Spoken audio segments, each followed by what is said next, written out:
seated at the highest of high levels. でも、よろ Even し in that regional final to have a chance to get to land. So huge opportunities, huge moments for them. And as we zoom out and see everybody's moment, there's other teams that I haven't even mentioned. Disguised, Furia, all of these teams alongside Oxygen Esports who have won match day 3, I believe, are going to compete today. It is a star-studded lobby. And of course, you cannot forget the TSMs, the X sets. My goodness, it's going to be a fun one today. We've set the story up, but now it's time to see what happens and kick off the first act. So guys, I'm done, but I'm going to leave it over to you. I'll catch up in just a bit. Vicky, Tia, take us away to game 1. Thank you so much, Rainy. Dia, 見 we're ます。 back 赤いで at す it ね。 again, and we get to see NA play out for some of these teams their last match day before. Absent, however, are things like trials and skyhook zones that normally we would see Xset be able to thrive in. Those haven't been around こんにちは。 nearly 結構アン as チ much バラバラだ and ね。 may be part of why we're not 偏っ seeing てない this team succeed as much during the course of the split. That's a really good point, especially considering the Exit's one of those teams that come out for Genre. really great loot, usually between Trials and Skyhook, and make I that just should- rotation into where a lot of these circles seem here to be pulling over to that south side. Yes, we've seen a lot of these northeast circles, but it's usually that south side that we see a lot of these teams rotating from the north side to really struggle through those chokes. Specifically, Either of these teams particularly safe. Climatizer, Thermal are どの really チームでんだ今日は。 have 入ってない。 buffed in an odd sort of way just because of the まあいいか。まあいいか。 Rolopins of support. One is point. Give us so much experimental キャラが見るか。ガス減るかな。 professional level that actually is giving us a totally new look at Apex Legends as a title. I'll draw your eyes again to some 減らないね、ガスね。関係ないっすね。 Picking up Seer, a legend that literally no other team in North America is even thinking about right now. 19チームガスいいんだけど。やばすぎる。いるやばすぎる。ガス一番人気だわ。えぐい。 Lifeline isn't even part of that topic. Instead, you have that Soul Crypto, even maybe Seer coming into play, and it looks like our legends are already dropping out of the ship. I can't wait to see how some of these legend comps also play a part into that 50-50 that we're going to be seeing at Climatizer. The early drop does mean the Climatizer kicks off early, and Nine こんにちは。 is going to take the far flight path. This will give them priority on a northern rotate should they choose to take it and actually escape, putting relatively few teams in the way of Nine Lives. And I have to wonder whether meat lovers are going to push 見ていくか。 onto the far side or wait for Nine こんに Lives ちは。 to come to them. はじめまして。 Rise and pick up early in the game はじめまして。 does give a small edge to meat lovers. Allows them to get up to the high ground just なんか as 裏で別の音が聞こえる。 Nine Lies already trying to get information. As they're going to be able to rotate right back to the building here, but it's about where that survey beacon is on the other side of Climatizer that gives the edge over to the other team, because now they also are going to have a little bit more extra credit towards those Evo shields. Based on composition alone, Nine Lives should leave.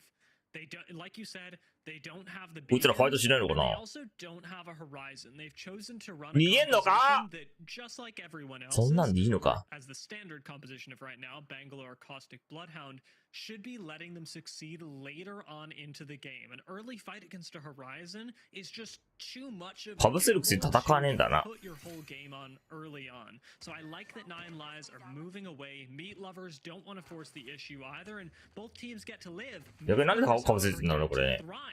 Evo Harvester spawn 戦わないのに。 insta hit blues and can move on. ただ物資ないだけで終わりじゃん。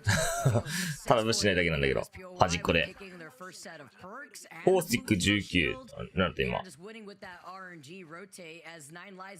ブラハラが多かった今。ブラハ17、バンガ14。へえ、バンガが3番人気やってんだけど。笑った。今日朝やってたやつだよ。明日の朝もやるねこれ。別のグループが。ちなみに。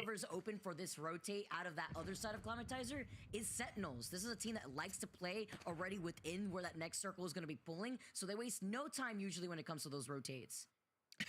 We can see it on a screen right now. We take the big shot, and we're not even anywhere close to Overlook. We're in the middle of Epicenter, and Sentinels are ballooning again to get further into the zone. In fact, their rotate is so quick and so fast that it puts them right on top of Native, who land much closer to this choke point than anyone else. Sentinels will have the opportunity to escape, to establish their presence around one of these chokes before moving forward again, but I don't think they'll be waiting too long because they have got a ring to get to.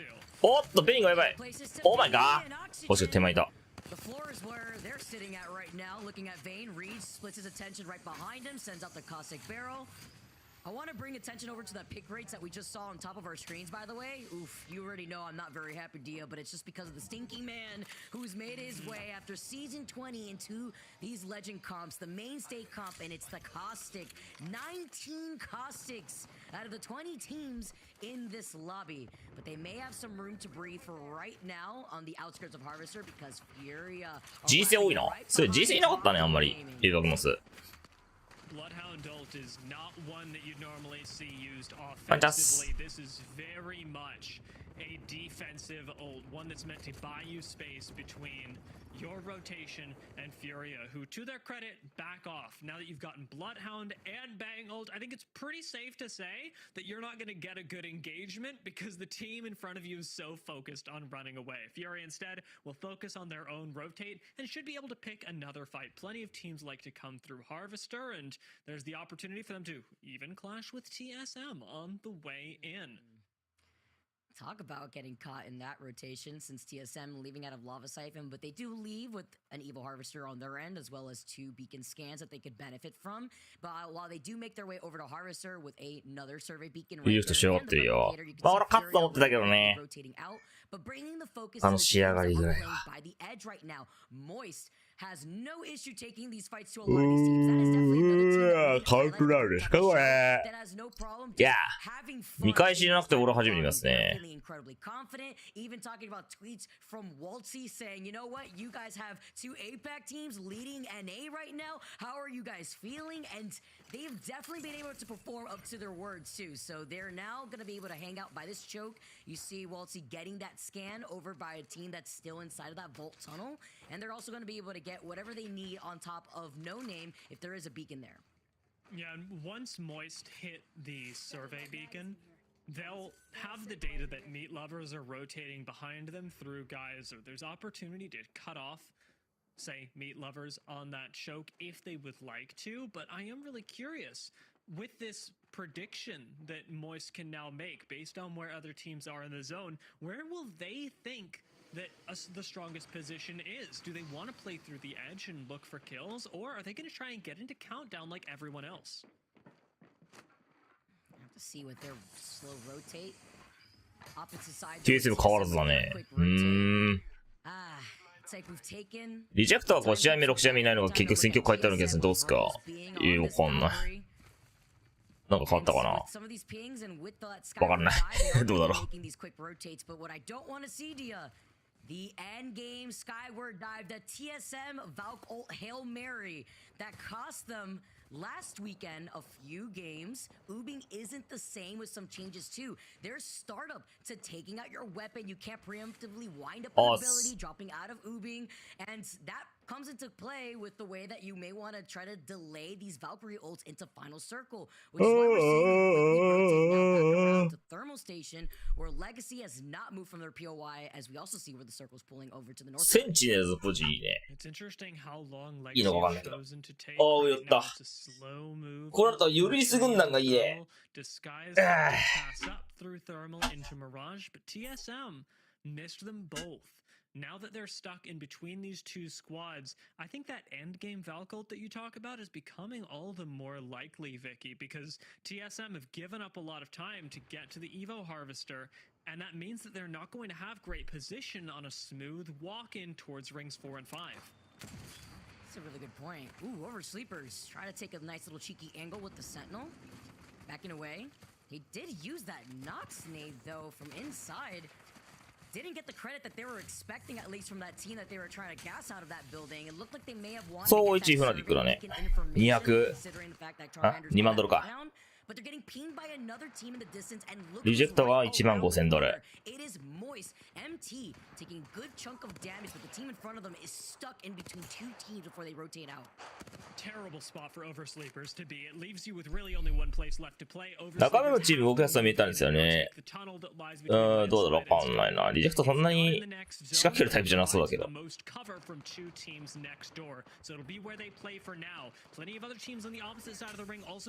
おっとレース。誰だこれデプリ3。デプリ3。ちょっとわかんないっす。報告いいぜおっしゃってないです。英語わかんねえよ。聞き取るんだよ。いいんでか英語なんで。どうでもいいっす、どうでも。適当にボケーと見ときゃいいんでこんなのおかしく言いながら。いやなんか戦ってんなみたいな。そんだけでいいよ。明日の朝もやるよ、ちなみに。NA はね、来週がね、リージョナルファイナルだね。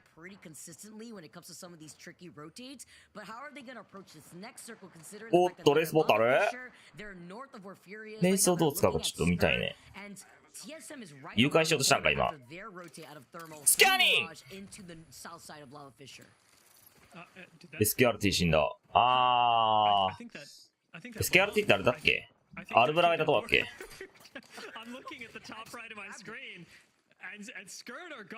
アルブラの後釜誰入ったんだ？さっきの人かな？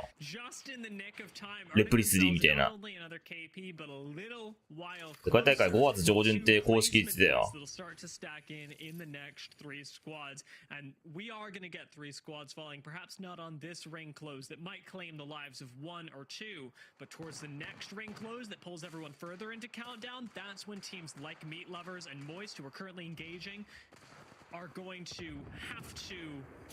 クリプティンホライゾン。クリプト3流裏なんだろうね。まあ調査ビーコン、あとガスが入ってるからガス前後足してからの攻めをしたいのか、ホライゾン投入してるし。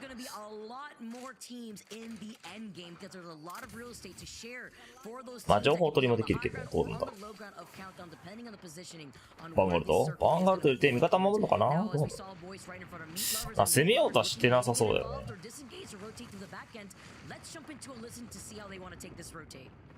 This is good. This is good. This is good. I'm walking up. They pick under this. I mean ping. Bring up. Walk them. I'm in gas right now. There's two on the rock still. I'm playing rock. One's on the left rock. One's on the high rock. I'm playing rock. No smoke for 13. Go on the rock. I nailed the rock. I'm playing gas right now. I'm walking up left side. 50. I can't. That's one good batting. You need a horizon ult this like bird nade that. Okay. I've drawn in a second. Can you guys chill? I think hold up, just play slow. I need one. やばい。これで知る。あ、いいね、いった。あ、しかし逃げた。でも察しが早いな、もう一度。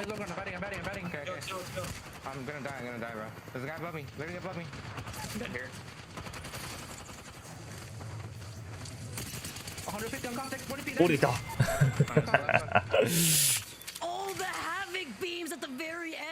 察しが早いね。Not before they at least were able to get that knock into guild, but that knock alone has allowed Tech to buy some time to try to rotate out of this circle. まあホライゾン見てこれでしたら引くとかね、そんな感じやな本当に。ああ、死ぬ。岩田が公式配信出るかもしれないですね。どうですかね。シブのドリームチーム知らない。地域違うからこれにはいないですね。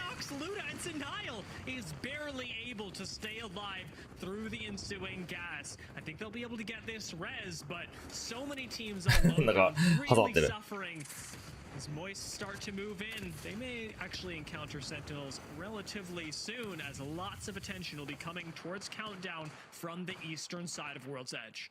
And that's with Oblivion on top of them, harassing them from the high ground with these nades here too. While Sentinels do manage to at least reset for now.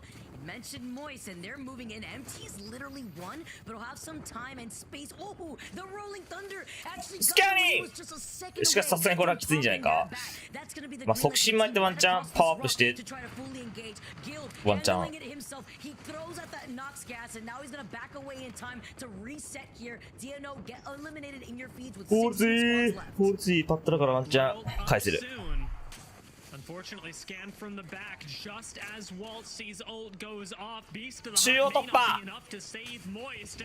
Waltzy just gallivanting off into the sunset, avoiding GKS while they can. Naughty does go down. GKS still on the hunt, still have a squad in front of them. Meat lovers have fallen as well. Placement point territory is here. Will GKS get the res? Can they actually survive with Oxygen gatekeeping them? Oxygen coming out of Landslide, finding the perfect opportunity. Beats of the Hunt activated and the gold helmet to add on top of that. GKS get eliminated, and Oxygen now have cleared this side of the circle before Dropped In Gaming may make that long rotate out of Lava's side, right behind Oxygen through Landslide. Take a look at Oxygen's positioning as well. Focus your eyes on the upper left-hand side of the screen. They've got an amazing spot in zone. No one else is playing out towards Landslide. Every other team put themselves in countdown. バンガード強えな。バンガード強すぎるなこれ本当に。範囲が広すぎるよなマジで。自分空間が簡単に受けるんだけどね。バンガードマジ避けようがないもんな本当に。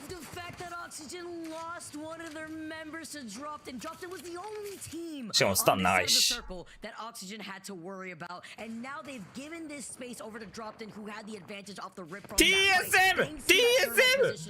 TSM いるね。さあチャンスができたら行きたいところですが、アンチ当ててるのかこれ抑えながらのアンチ。いやバルールとたまんねえか。バルールとたまんないか。まあガスルートぶち込んでいくかもねこれ。お下降りるんだ。いないのかスキャンして。えなんで一人やったんか。エヴァエヴァエヴァイーバー。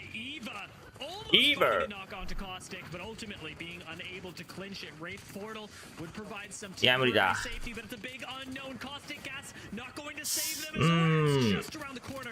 多分あれだね、スキャンした時に誰もいなかったんだけど、折れた瞬間にポータル誰か入ってきちゃったんだろうな。デザインフルが。でその時死んじゃったのかな。多分スキャンした瞬間いなかったんだと思う。まあいても一人みたいな感じで襲うと思ったのかな。まあどっちかだと思う。どっちにせよ。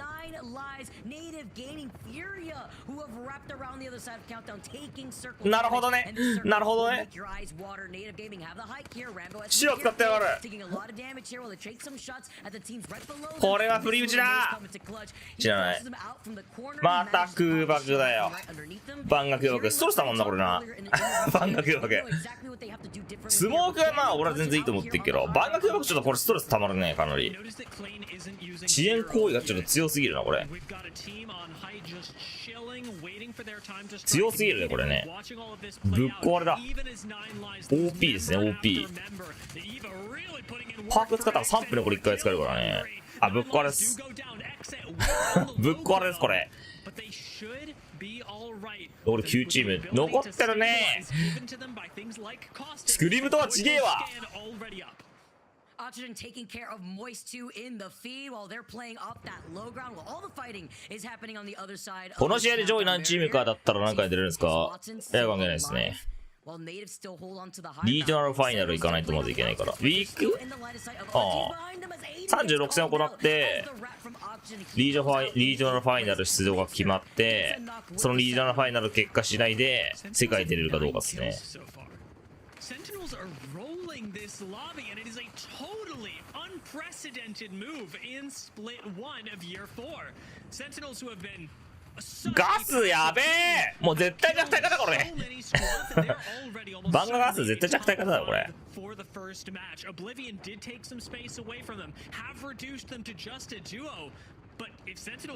ブラハもちょっといい加減にしてほしいな俺。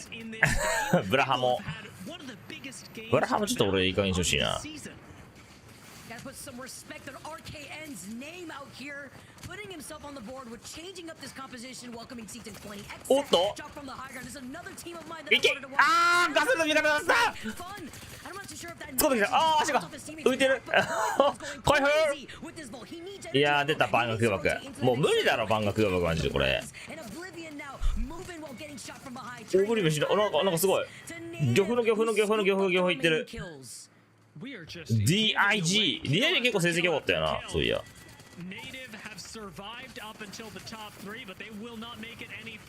ガス。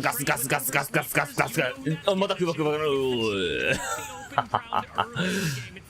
これやべえわ。バンガ空爆やばいね、これ。バンガこれ弱体化です。うん。俺は弱体化した方がいいと思います。空爆がゴミです。でも NA マジでなんかキルがさ、大量キルないよね。結構いつも見てるけど。本当にこんな感じ。結構一桁台が多かったですよね。意外と。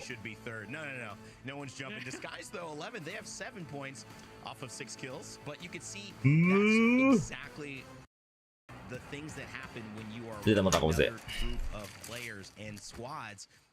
どこから配信してんのこれ、Twitch？プレイエーペックス。YouTube でも見れるよ。これ NA ですね。NA なんであらやすいません。東京サーバー終わってるよ、いつも。まあ、7000っぽいんで、多分台湾サーバーとかでみんなやった方がいいよ。台湾、シンガポール。まあ、台湾だね。台湾ピンが20が高くなるけども、パケロスないから、やりやすいよ。ランクはね、チーターいるから、やめた方がいい。チーターは見てたから。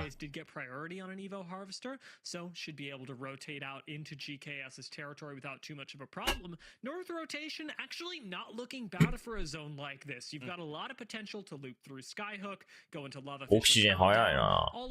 is not particularly great to hold down, so 9 Lives should have a pretty good time. When you look at meat lovers and how they'll have to path through Sentinels, we already know Sentinels is going to be moving, but moving through Lava Siphon, through Harvester, that's a really 木が流行る単純にスモークで車線切って移動できるし耐久できるから強いね。単純な話。いいマッチとうんぬんじゃないっすね、別に。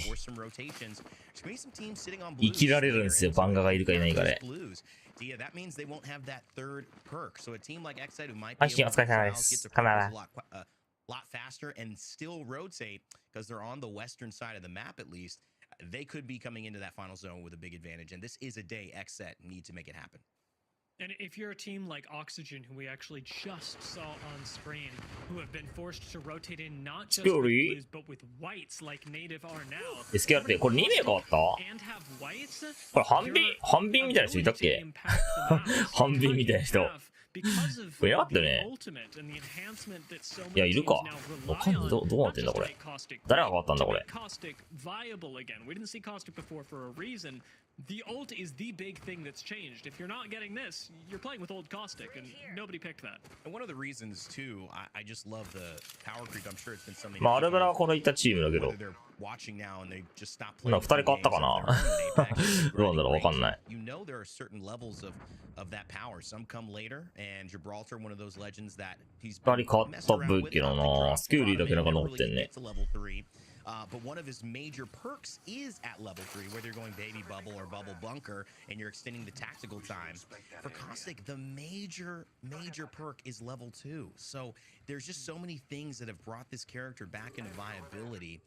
It's been the perfect storm, really, Dia.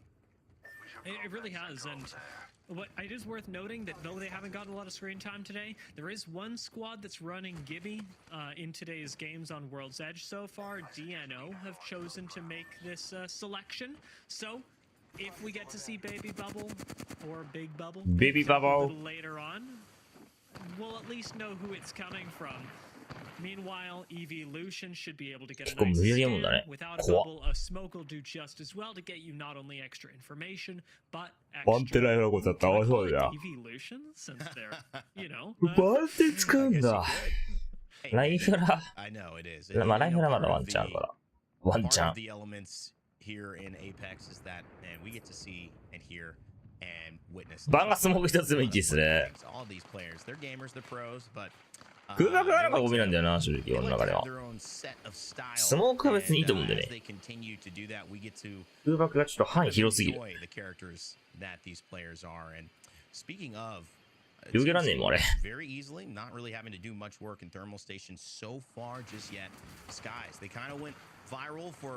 ーリアスカーズやばそう。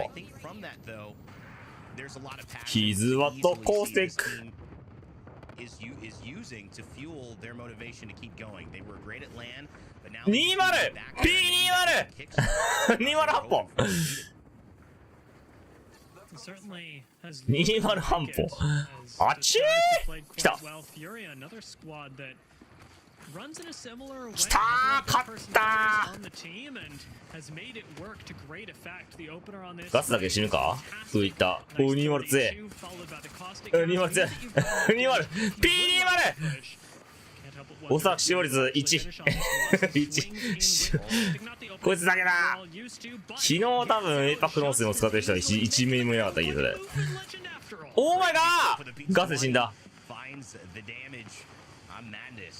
Really found a good rhythm here with this squad. It is fit nicely. Yuris, Budo, just trying to survive right now. They've got their own. 空爆でダメでしょね。3分に1回溜まってあの範囲は強すぎる。青パークが強すぎるんだよな。青パーク変えた方がいいわあれマジで。60秒ね短縮がやばすぎる。バンガロールのあれは。あれ変えた方がいいっす。あれダメです。青パークが正直ぶっ壊ですね。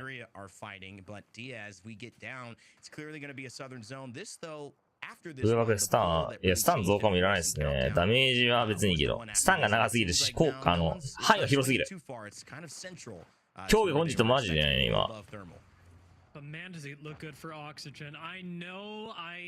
brought to question their white shield rotation and Rain Day I will die on that questionable decision but man has it gotten them a good spot Oxygen 戦闘強いし最後までガスルートみたいにやれるしな defend this high ground that is so often a pivotal position towards rings 4 and 5 that it lies just above the train tracks a team like Disguise has already got ブラハが入るようになっちゃって枠がなくなっちゃったね scans that they've received that this is ultimately going to be going onto high ground and with something like Wraith as your we'll call it a movement legend here you don't actually have a lot of options for 金スコなくなっちゃったから SMG 使わなくなっちゃったからキ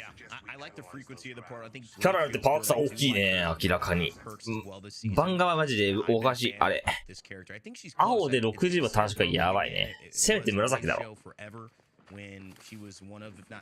アホなんてだって第一位で60は短縮選べるんだよぶっこれでしょ普通におかしいよあれ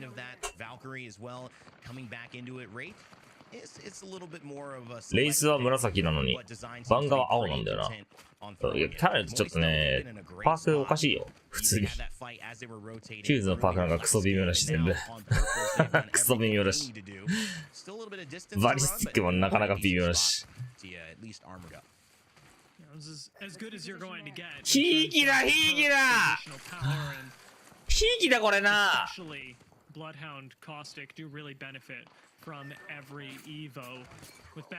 スカスカウルトバンガー強えよヒューズのばっかり適当だろマジで決めだって出てこいマジであれ許せんさすがに許せんさすがにあれ許せんっすねブラハの紫パック微妙ブラハそのまま強いんだよブラハパークじゃねえ単純に強えだっ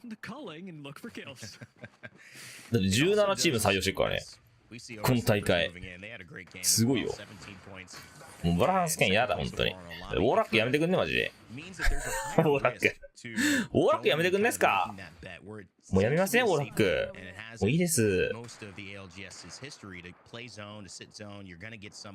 ー短縮永続だよ永続だからこれなんだよだから3分に1回一生溜まるからまあほぼほぼ毎ラウンド投げれるまあ 1.5 ラウンドぐらいで1回投げれるかなりやばいよ But being on whites and blues, it's even riskier now. So it's kind of like whatever you decide to do, whether you decide to fight or whether you decide to play zone. パークの調整してこれ。Sweet! It's very true, and it's the risk in a way of Stay not out having a of good position or not being able to fight. LG even now running that risk themselves is only on blues. They do still have a great spot to fight for if they can make it work. Arcstar stick on the top doesn't actually hit anyone just yet, but gets a little bit of chip damage in, following up with a grenade. LG, if they can take control of the inside of this building, have essentially won the fight. Could have been Slayer pushing up, but Sweet was so ready after that grenade hit. He said, I have to go get some damage. Can't get the knock though, and that's why it is so hard to fight against a Caustic, no matter what level their shield is. But will do it, Skirt. 取り切るんだね、これね。 Side for now, and LG will continue their ways. It hasn't まあ happened ガスだったら家攻めるの強いよ but it's a な。 good sign for one of our top teams in North America. デザイン、これは一人ずつ出張だね。 Caustic gas just to make sure that whatever ground you gain in the push, you keep as the caustic barrels continue to zone for you disguised. Look for some kills, and while they may not find them initially, this very favorable trade is just made all the harder to deal with for DNO on the low ground. そうね、このドームだね。ドーム使ってのファイトだったらいいと思うんだけども、あのまま出るのやばくね、普通に。だって火力の上のカバーもあったからね。あのガスの判断良くないよ、あれ。しかも一人で出んの。やりたくなっちゃったんだろうな。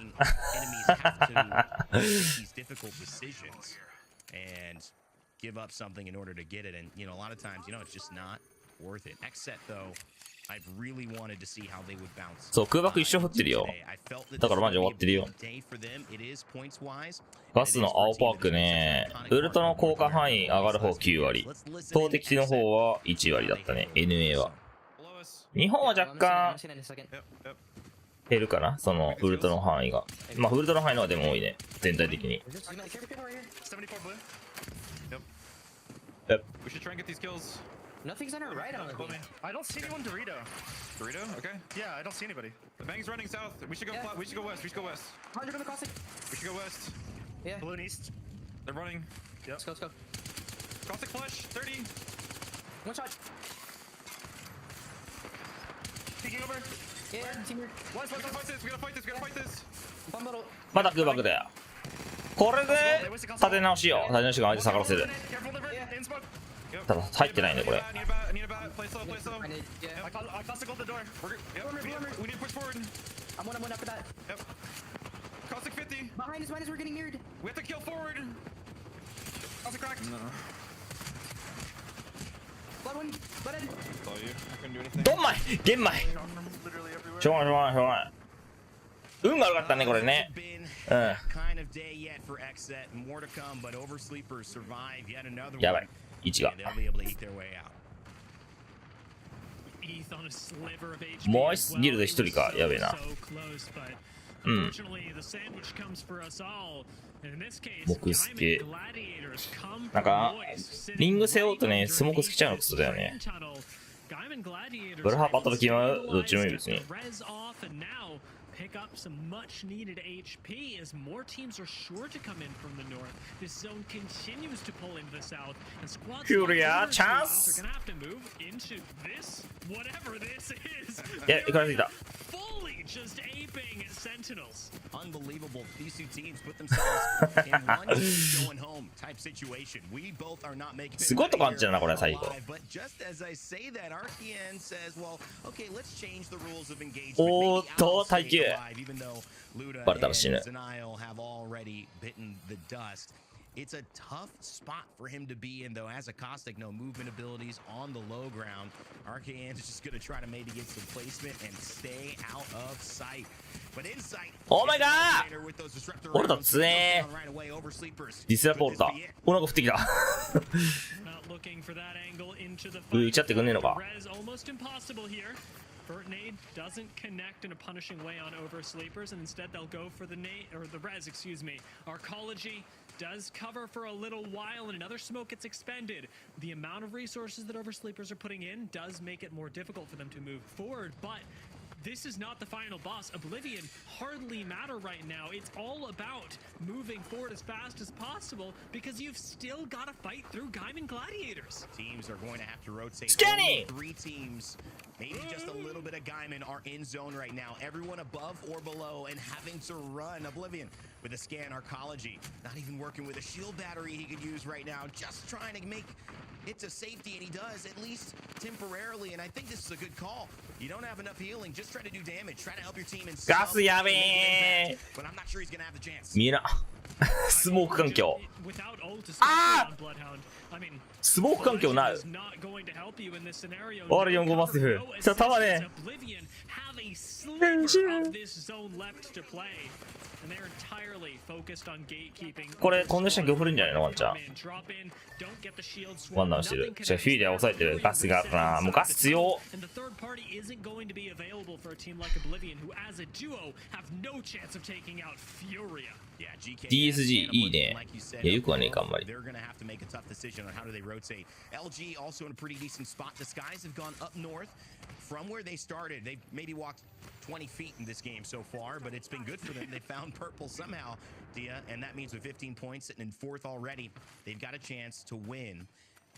Not the easiest of zones, but this one is okay. The 2 teams we haven't seen in a minute, though, who are center zone is Oxygen Esports, who rotated early, as you had mentioned, and TSM, who have found their way right next to Oxygen on a really great spot. It's so tough to hold on to this, but if TSM can do it, they've got good cover from above. They've clearly got the care package weapon right in front of them, and Oxygen should be able to help cover this. In this case, TSM do have to worry about Furia, who will come from the train line, and LG, rightfully so, have to focus back on Disguise, making sure that nobody rotates up through. で12チーム世界いけるよ。一番強いから世界で。 Yeah, and this is going to be something that Yeah. continues. LG. アンチセデモクスキルのはね、仕様ですね。 It's all good. Still great teams. And Funk with the hemlock making it sing. このゲームのバグはね、すべて仕様なんです。 Can barely see anything, but he knows 起きた現象はすべて仕様です、このゲームは。 eliminated. Crawling out of that high ground, so difficult to do at this point. 炎の中走ってないからやつ、やべえ。 Misses his shot. 強気だ It's also going to mean on the other side, TSM TSM 死んだ。 fighting each other, and I think this also means that TSM TSM! in a good spot. 挟まれたらステイノーティーとか All these teams すな look to be going down. おすげえ突っ込む LG LG arrive at the perfect time. 2キル have just dropped 2.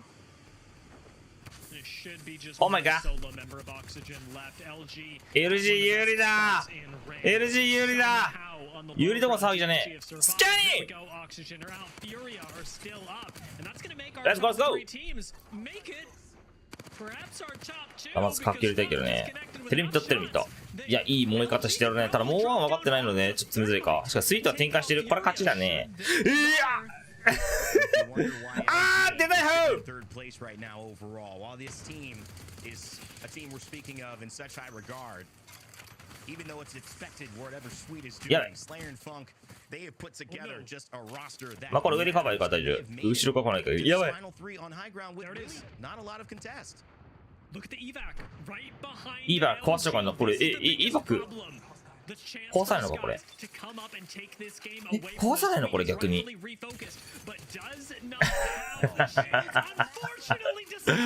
死んだ唯一の救いのポータルが消えた No disguise for that one. He was playing in sight, and I think that's the problem. How do you get up from まあ壊さないか見とくのかまあ出てくるとこ見といた方がいいかもしれないしね難しいね It's a nearly impossible situation to win as such a good player. 6 kills so far for LG. They're looking to add maybe 4 more here if they take care of this solo or this Furia squad. LG are actually taking this fight. They could go out in third. Right now it's looking like 登れてんじゃんティミ and at the same time Timmy somehow crests the hill. It's crazy and it should never どこから登ったんだ but disguised pick up a さあこれダメージに行きます finish off of this. Madness even dropping down just to finish the kill to collect one more kill. He is going to be unable to do it, giving another point to disguised. It looks ludicrous, Rain Day, but this play from Disguise to survive until second place is so massive. なるほど。 Forced error from LG. What a moment. Furia takes it, and we were surprised there. They caught us looking. We thought a 30 ball. 19キロしてたのフューリア、やば。最強じゃん。ディスガイズも10キル。強。TSL 0キルか。This is an incredible way to get just your second game of the day. And let's not forget that Furia are not even close to done. Sentinels and one kills. Pretty 合計ポイントは win with これか。 18 in game 1. They will 35 sit in third over Sleepers Oxygen, rounding out our top 5. Bottom half though, Skirt, DNO Gaming yet with a point, Meat Lovers with only one. なるほどですね。前から思ってたんですけど、マッチの間でなんか感想を話してるお姉さんとかにやって何の方なんですかね、家の方。なんかね、3試合目終わった後のやつは、選手だったり、デザインの人だったりとか、そんな感じじゃない。エイペックスの関係者だね、とりあえず。A heavily congested final circle with a lot of the teams taking up these buildings, but specifically looking at XSET, where a lot of eyes are on this team to find that success that we all know that they could have, but also the fact that this is going to grant them the blessing of their POI. So it's a big trade-off. I love that you mentioned the Meat Lovers, Evo Harvester, and the beacons that they're often spawning with, but 9 Lives, we've touched on this multiple times, are just getting priority rotates off of this. They move from Climatizer, and especially in a Skyhook zone, this should be really evident. So 9 Lives need to pin their entire 確かに LG に負けたね。LG やれると思ったんじゃないですか。 just half the loot on how well they place this game. 9 Lives must come out ahead of Meat Lovers on the leaderboard for this to be worth it. However, Furia, over by Tree, will also have a more difficult time with this rotation than they did last game because they land so far south. I mean, a Skyhook zone is the natural evolutionary enemy of a Tree team. But at least they'll be leaving with the survey beacon scans and the replicator behind them. And NA ね、リージョナルファイナル来週ですね。来週またもう一戦ラウンド3があるはずなんで。確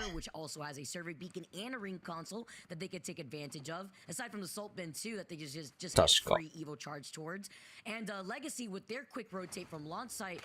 来週また土日になんかあるはずなんだけど。どうだったかな。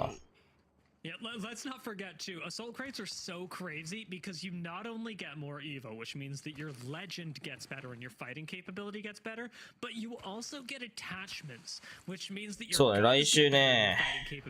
来週また2日間あるね。日曜日の朝が最後。まあ、日韓でいうところのウィーク5。で、月曜日の朝にリージョナルファイナルがあるね。better attachments for your weapon is just so much more clearly a good measure of uptime in these assault classes.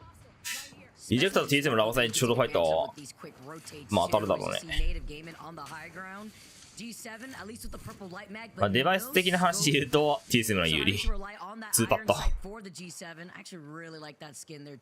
動2パットは前最強だからね。純粋なファイトだし、近距離ファイト。パッタのレンジのファイトになっちゃうから、基本的にショートファイト。まあ、有利ですね、TSM。あ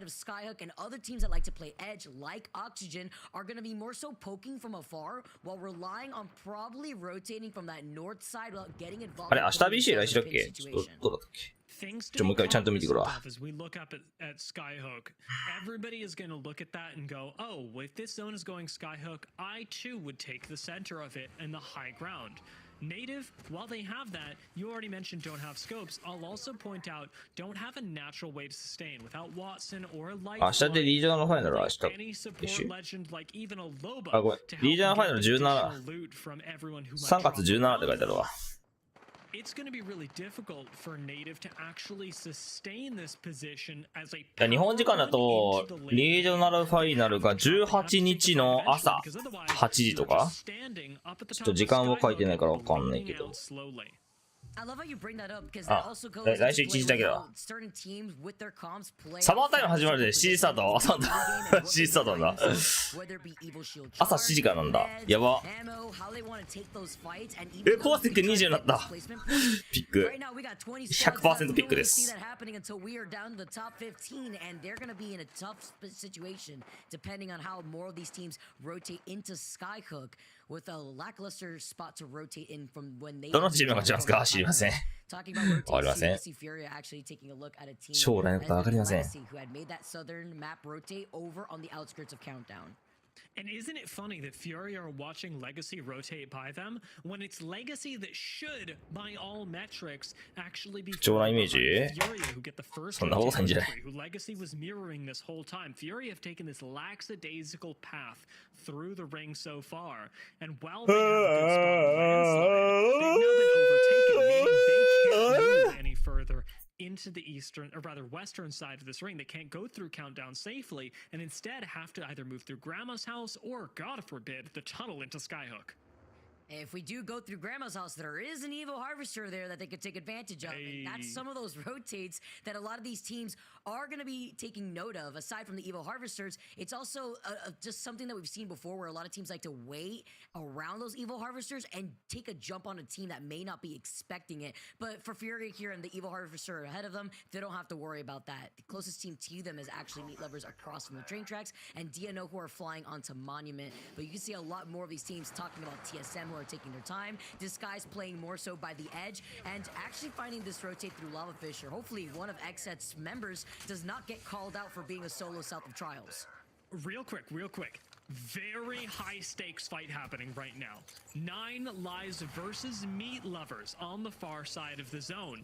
We had specifically called out this matchup because 9 Lives, in order to justify getting half loot, getting the worst end of the Evo charge, have to outlast Meat Lovers. The fact that they're sitting on the same side of zone, or rather outside お、すごいノクターナルめっちゃ展開してる。 is not a good look for 9 Lives, who have the disadvantage in straight up 3v3. They should have prioritized getting a better position in ring, and they don't have one. And they took their time to make that rotate from the north side of the train tracks. ほら回収。うわデザインがクレー持ってんの？へえ。ティミー持たないんだ。あ、持ったわ。まあさすがにキーバーに渡すか。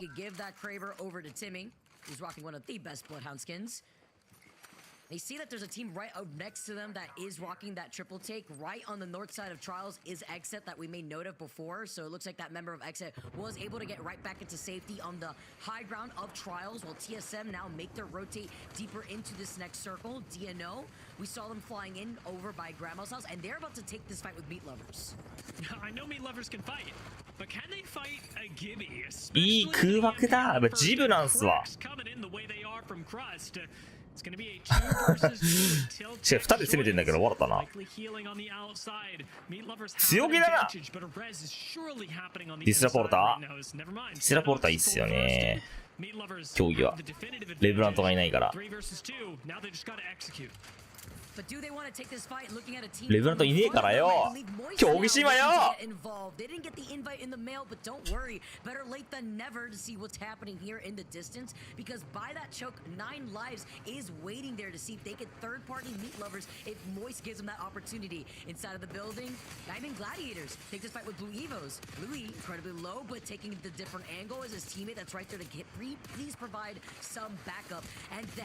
空才逃す。しかし。おお。And they keep going. TSM! TSM!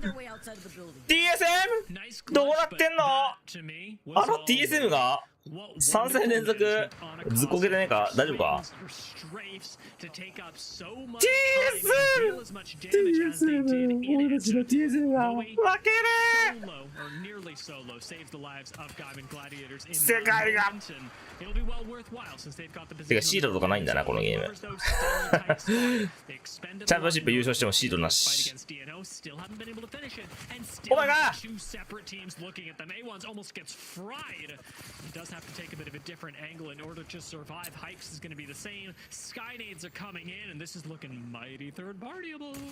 Just crazy here, playing off a little head glitch here too.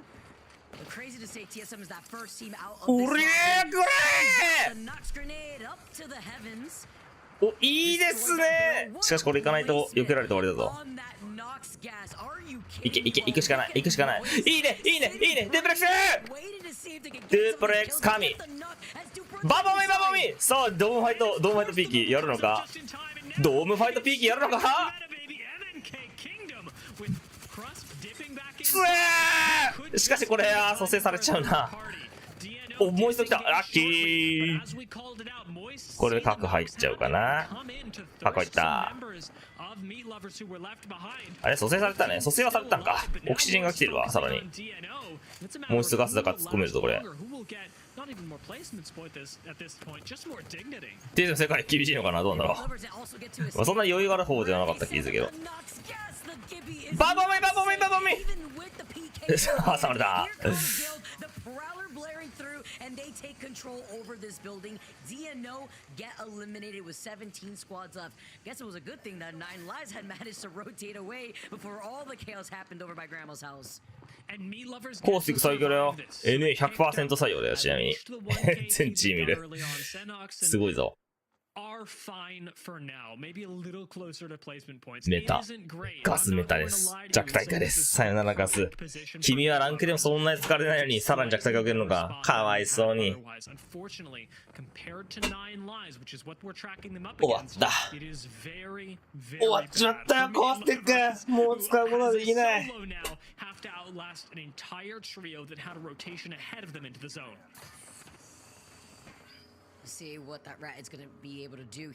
ジブガスバトルね、シーズン、いやつだね。最強。言うて俺強いと思うけどね。俺は強いと思ってるけど。いい構成だよな。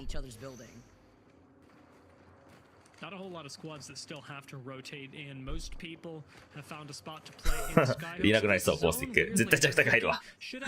もうこれはね、弱体化入んないとダメなんですよ、コースティックは。コースティック入っちゃいけないんだよな。マジで。クソゲーになるから。もうずっと言ってるけど。もうずっと言ってるけど、コースティック入るのクソゲーです。ちょこちょこやるんだったらまだいいんだよ。それは別にいいんだよ。ガスは最後、ガス以外何もできないです。課題数はゼロっすね。いや、俺は課題数いるんだったらジブの方がいいと思ってるよ。普通に。アビリティでドーム16部出せるし。ウルトラ弱すぎるなちょっと。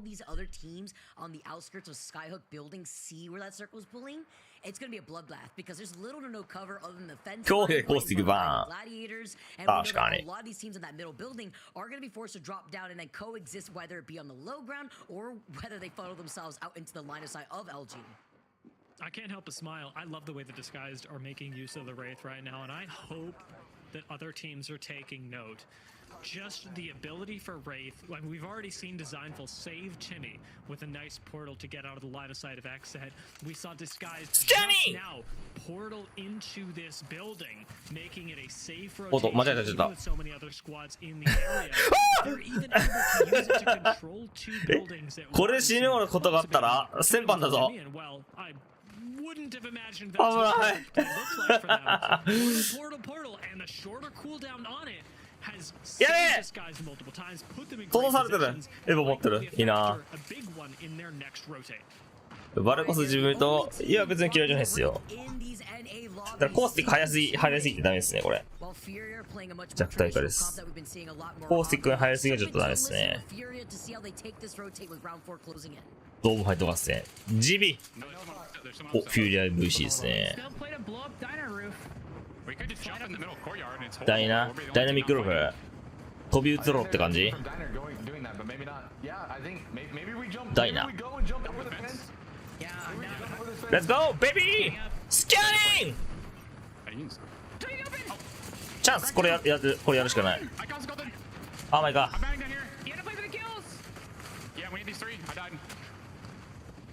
まあ上の方が有利だよなこれな。先に自分たちが入ったら上から撃たれるししょうがない。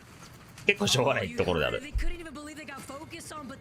no cover. There was a team playing from inside. It was even Lucian on the high ground, GKS on the low ground, and DSG still alive with only design being 難しいよな。 He can't slide away. やるんだったら上向きながらガツンとぶち込むしかないね。スキャンして。いや、それでも相当不利だけどね。無理だな。もう本当にスーパータイミングで行くぐらいしかないね。きついね、どう考えたって今のは。ほぼほぼ厳しい。It's difficult for a squad like LG to keep Diamond Gladiators away from the train station, so GG can start rotating in. And honestly, not be too worried. Squad like GKS can't really say the same. These frags are destructive, and Chaotic has very little HP to work with. Shielding up slowly, LG have but to look at GKS the wrong way, and we'll be down to ace. パスが上がった理由ですか？カタリストがクソ雑魚だったんでね、代わりって感じですね。もう代わりです、単純に。別にガスのパークがめっちゃ強いとかではなくて、カタリストが使えなくなったんで、アンチ読みのキャラで強いのは誰かって言われたらガスなんですよ。って話っすね。That's a nice call, and the fact that Anti-gears, anti-gear. changes everything. Oversleepers will have a lot less to contend with as they have to make a rotate out and to the north. ワッツンでもいいと思うけどね、別に。 Still wouldn't feel too comfortable doing it, especially without cover of smoke. It's going to make this caustical so important for ETH. Oversleepers have got razor thin margins to play with, especially when factoring in the team behind them. Oversleepers with the POI advantage and having the slight high ground moist fighting for life. 超外れてる。かわいそう、グレが。アーク知らねえんだよな。アーク弱いんだよな。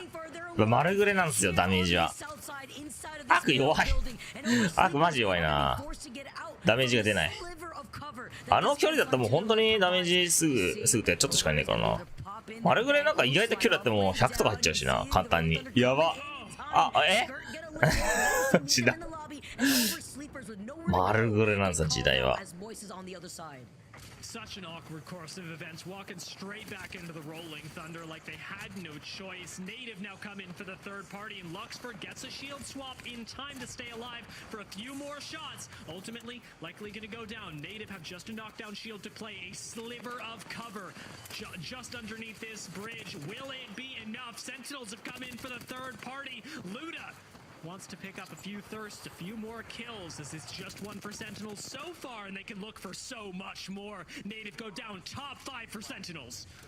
スキャニーこれこれやってモバレス出せたらワンチャンスやるな。チネルが来てる、センチェル。いいのかこれ。同じチームか。あ、ガス私。バカなんで出たの？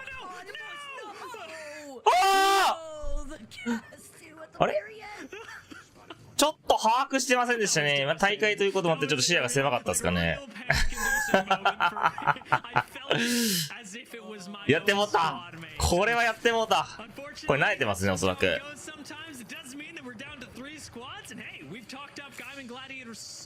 ガス死んでから2秒間残るからさ、そういう仕様もあるからね。あー、やってもった。完全にやってもった。いや、あれ生き残ったらクソ有利だったじゃん。だって孤立してたわけじゃん、これ。あれ生き残ったら勝ってたね。勝ってた可能性超高いと思うけど、ここらで孤立状態だし、しかもほぼ中央じゃん。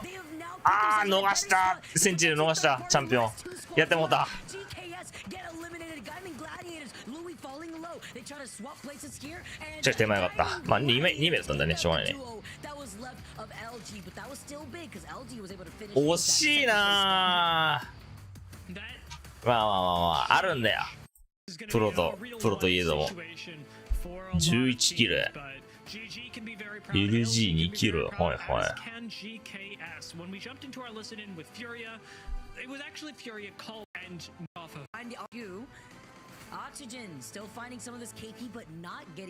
なるほどね。これフォーニーかな。こうして生きてる。文句言ってんのかなこれ。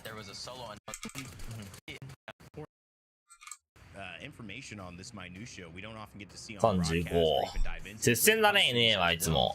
なんかとびっきり行くチームいないもんね、NA いつも。of the calm difference was funny. I just imagine. I'm actually yes. I'm soft and we thought That's for the and I this was Really love this Valk. I mean, I know love this one, and it needs it. We'll find a way to have a great finish.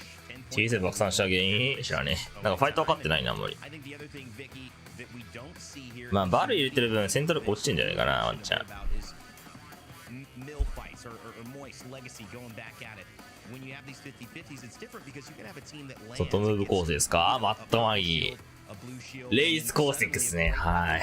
リジェクトムーブめっちゃいいよ。フェイスナオパークで第6巻選んで、ひたすら進化キャッシュとか拾いに行って、敵が近くに来たら第6巻で知らせてくれるから、それで警戒できるし。めっちゃいいよね。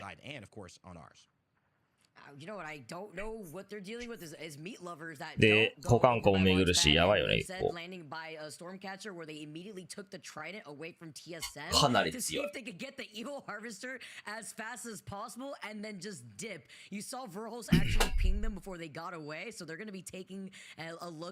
からなんか変な死に方しないもん。レイスの第6巻のおかげで。あ、いたわみたいなないもんね。絶対に第6巻で知らせてくれるから警戒するからね。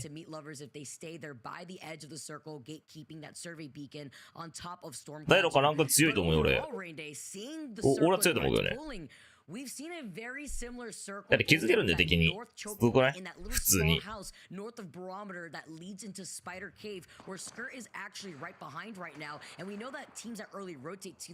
ランクの、まあ、ムーブ次第だね。アンチ入るんだったら、アビリティの方をね、選んだ方がいいね。キアを走りまくるとか、キルムーするんだったら、第6巻。間違いなく。漁夫来たこともわかるからね。超強くない？キルムーブするんだったら。ま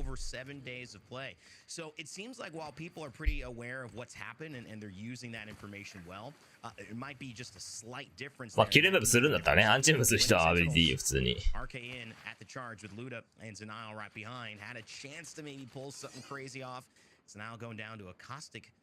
Canister, but they've been willing to fight. They've been getting points off of fighting, and I think they've just yet to put together a full win. This could be it. Gotta see here, since we are on Storm Point right now, there's also so much other possibilities to level up your Evo shield. You got the wildlife out here between the flyers, the spiders.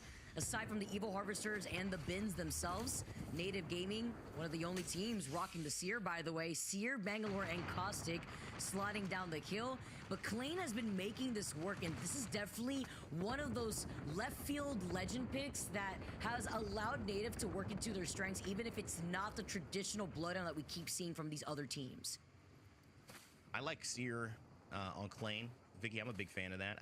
I know we're not seeing it, but for me, Seer really is very decent. I mean, definitely a character kind of like Wraith. I think actually maybe in a better position across the entirety of the meta to use it than Wraith.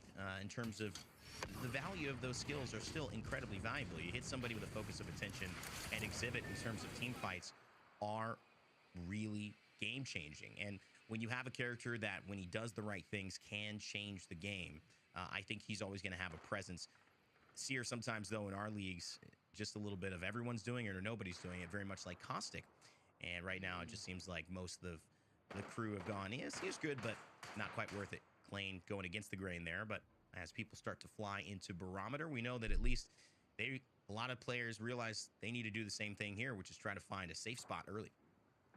And while more of these teams situate themselves inside some of these これはわかりますよ。信者でも使いますか？使いますよ。第6巻かなりいいパークだよ。Which means where have the Watsons gone? Furia is the only, like Furia's the そのコクがあるしね、見やすいし。And it's his Watson, funny enough, that's on the Watson right now. But あとランクやったらね、紫パークね、コクの入るスピード速くした方がいい。競技心やポータルいったぐらいだけど。Fuse is another another counter pick that makes sure that your barrels aren't going to have a great time securing those buildings, because those knuckle clusters end up being a problem, and especially now that Fuse could run into his own mother load and closing the gap and put in even more pressure. So many different counter picks that we haven't really seen NA incorporate versus the other regions that we've been exposed to. And I think that's indicative of people still trying to figure things out, and also it being a little bit more of crunch time in the league. Maybe if Season 20 had happened right at the start of the ALGS, would be different, and we might see more experimentation, some committed lineups, and then go into counter picks. But I think right now, people are trying to figure out what is the best meta. I think Caustic has cemented himself in that. I think Bloodhound has as well. And I think Valkyrie, that third character was pretty much Bangalore, but there's really a third swap off that we're seeing on World's Edge and on Stormpoint. And so the counters have yet to come. I think this is where the regional finals, the regional interpretations of these metas, Vicky, is really going to show up in the next few weeks. And of course at LAN, because that's where we see APAC North typically generate more interest in terms of variety of the way that they play. And Watson certainly features heavy there, and it features a little bit more in EMEA. Talk about different legend compositions. The only catalyst that we've also been able to see right now is the catwall has come up from enemy, engaging on a fight where they actually ended up backing up, and it's LG, but they got the utility out of them. They got that wall up, and they were just looking for an opportunity to go for that Evo Harvester, and it looks like LG did lose out on a member, which is why you see Sweet just backing away right in front of Disguised. Very hard fight right here. We actually saw this last カタリスト。まあ、ストポはワンチャンあるよな。ストポはワンチャン移動のために使える。Most likely outside. Well, very, very far. 運営さんのスタイルですね。They will have to move, but LG going at it with Disguised, who are notoriously late at rotating. A team we'd mentioned, Xset up on the north as well, starting to make their way down, Vicky. See so many of the other teams that are sharing some of those buildings by barometer, while the fight in Pylon has not stopped. This is Legacy versus Oversleepers, and in the distance is TSM and Meat Lovers, where they neighbored each other earlier on the north side of the map. This is the difficult rotations that you have when you have such a south pooling circle, literally pooling on the opposite end of where they land by lightning rod. So Legacy now engaging on this fight by Pylon may have an invite to a third or maybe even a fourth party from Meat Lovers. This is a very interesting fight. It's a fight that could take a long time. There's so many ways to delay it, and for a solo to kind of be a bit pesky, that I think it's wise for teams to not overcommit here. And TSM, although they are firing back, you can see the Valkyrie missile swarm from Evan and trying to just say, don't mess with us now. As they move in, they're going to run into Oversleepers, who, despite being one of our, I think, in the bottom 20, maybe bottom 10 of our teams in North America overall, have had a really good set today, and I think are playing like they have some momentum onto them. So TSM going to be wearing on both sides here as they figure out how they're going to try to wrap, whether it's towards Legacy and Furia or towards Oversleepers. To highlight how much better they've performed, at least so far today, as the Sentinel shots come out, they're actually in very last right now in the region reign. The Oversleepers are in third. ホライゾンオワコンじゃないです。全然いけますよ。You know, I put him, I gave him 10 spots. Yeah.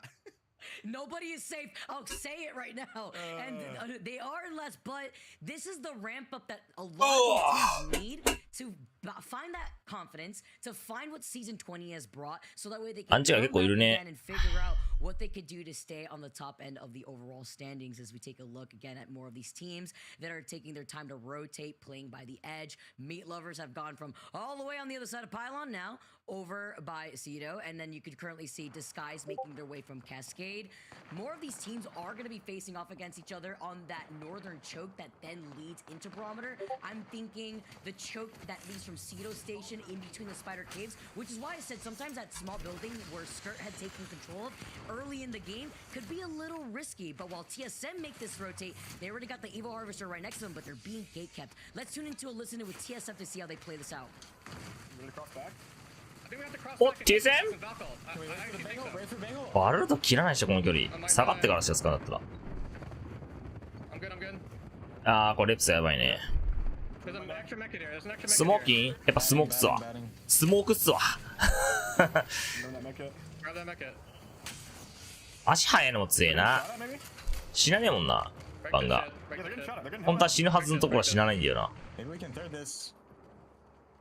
後ろも来てんだけど。ストーン積んでるフューリア。つーつえーパイロンつえー They are getting shot and held out though. I think we have to walk up over here now. Everybody to pop a mech kit and we Valkyl into zone. Yep. Okay. This is my last mech kit. My last mech kit. Pop a mech kit now. 2 kids. I can drop you one. I have 3. Popping one.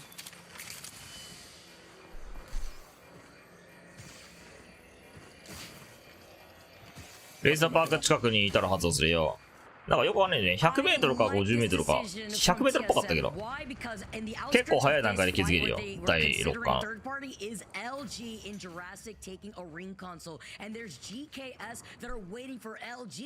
誰か検証してる人いたら、見たいけど、調べてないからわかんない。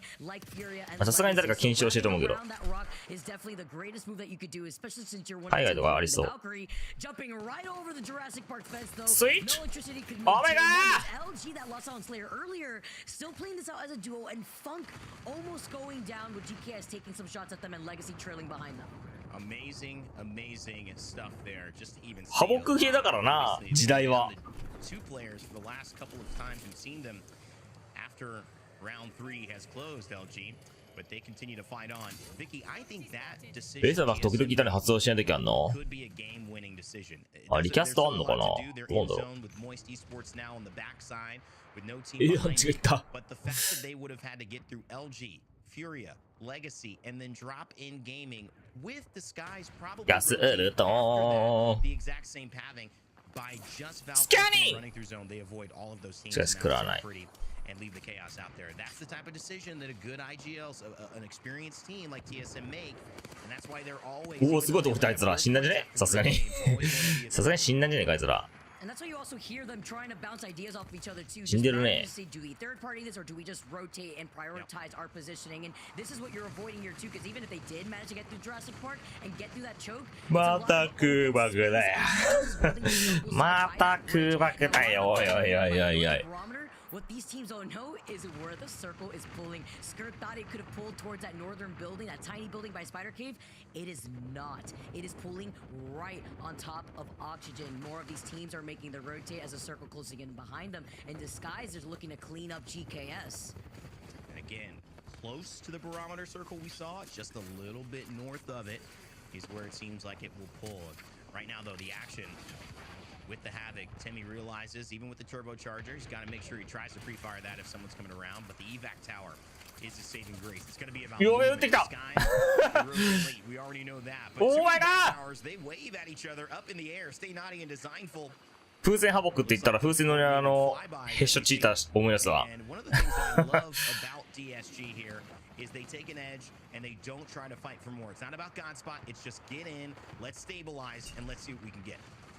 Especially this late too, when you know so many teams are already gonna find their own buildings of barometer since the first circle. It's gonna be tough to find any space that's left, and Disguise being on that catalyst and having that catwall on landing from these evacs are equally important, but they don't really have a lot of cover to work with once more of these teams circle in, other than the natural cover that the crates to their right provide. Would imagine most of the pros are taking the third piercing spike because that's just so valuable, but you know, everybody's got a different thing. We kind of thought some of the Scary! that when we first thought looked good, actually have now seen them. レブロンの近くの豚を教えてくれるパーク。あれ敵ぶっ倒したじゃないっけ違うっけ あれ敵ぶっ倒した近くのなんかやつがマークつくんじゃないの元気っすよ元気っすよ僕はオーマイガー血出る40倍血出るだよ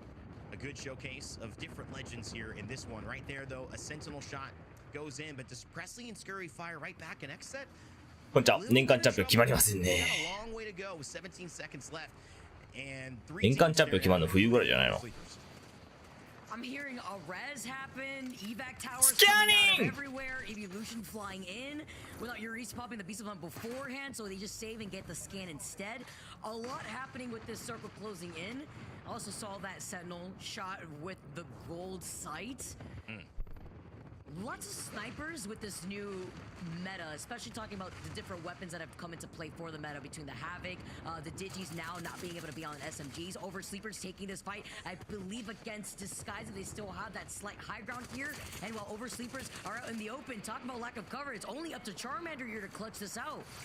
Unfortunate there for Oversleepers. Xset, they do more damage than they take, which is huge for them. 10 points after 4, sitting in 13th place after 3, excuse me, in the 4th. Can they put together a win? Nocturnal certainly going to want that. And with that red Kusai it takes a little bit of damage. Man, that range is crazy. ガスうざいねこれ。 An extra 20%. Is going to なんだ happen here, especially on the old スパイか and so Koi trying to fire back and with the wingman evade, it's going to be hard to beat コイ them, フ but コイフリングは they're getting taken down コイフリングはあったらあんのかこれ。 and drop in gaming are putting in work and Koi do something 強すぎ。 oh, the wingman is good, but I'm not sure it's good enough. He can't capitalize off that. The rest of Fury is inside of this building. さすがにきつい。本当になんか吸い付いてるな。吸い付いてる。敵が中央から外れない画面の。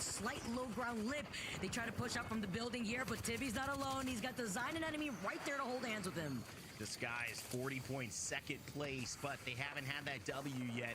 We saw it after 5. Our leader didn't get a win. Disguise though have a chance to do that and then some. Furious still on the northern side in front of you with the Watson. They will not have to move for a while. TSM still alive too, and maybe still in a really 旧採用チームいないね。マッターイスらいないぞ。ちなみに。 next to them in Oblivion out on the outside, but not in zone yet. So Furia, will they have to move? Yes, quite a bit. すごいね。5部隊で10 10部隊残ってる。さすが大会だね。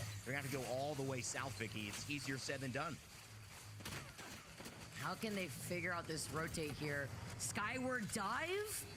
Wow. Okay. Risky. We take the risk. We take the NA Valk Skyward dive. It's very traditional out here for a circle like this. While more of these teams are forced to play their hand in this chaos, trying to get into that next circle. Disguise, takeout dropped in gaming. They cleared this side for now before they meet up with Meat Lovers and Oxygen Esports inside of the building that they're neighboring. What a great use of it though. Furia seemed to have landed and found a 出たバンガルト。勝ったー。入れるだけで勝ちなんだよこのウルトは。オブジェ取れんのかな。下入んの？突っ込むのこれ。やべ突っ込みやがった。スキャニング。 Finding a way here to find 10 kills. A part of his assist and kill total 9. What? He's one off. Timmy. しかし遮蔽が強い。いやーもう下から撃たれた。 And it's just Designful who's left. デザインフォーさあハイド。ワンチャンデザインフォー起こせんじゃないこれ。ティミーは死んだ。 Moist have the high ground there. They're looking at all this action, and even through the smoke, they're taking those shots with the 30-30 as they try to close in that gap. But I don't No expect fire Moist to get the high ground that cancel they're holding, because I believe TSM, yes, TSM is playing right underneath them. We never had a chance to see this until now, but these are great spots. Great spots for Moist. Not a great spot for TSM. おここはバルで上がるのか TSM 今日は7位。7じゃない、7ポイントの18位今現在。えぐ。これこの試合込みだからな、海外は。やべえしねー。バルで上がるとしたらこれ撃たれるんだよ絶対。えこれ終わったね。さすがにもう一度許さないっしょこんなのノーロ戦の。まあでも上がるしかないんだよな。ああ空爆か、なるほどね。でもこれ空爆食らいながらでも多分ね飛ばすのやめさせた方は強いんじゃないかな。でも避けちゃうか。TSM having a chance to go up, they do. Skyward dive in the air is Hal, Verholz, and Reps. Where they will land, no one knows quite yet. これ多分スキャンでね、敵の子を把握したから大事なんでね、ホライゾンだったら避けていいんだけども、バルキーだったらもうウルト確定だから、多分覗いとかないと飛ばれちゃうね。さあ TSM 取った。だからバラ入った時ってやっぱ構成把握大事だよね。この構成だからこういうことしてくるよねみたいなことを分かっておくとまあそこ T スム落としといて、もうウルト使えなくして、そのままキル取れるからな。さ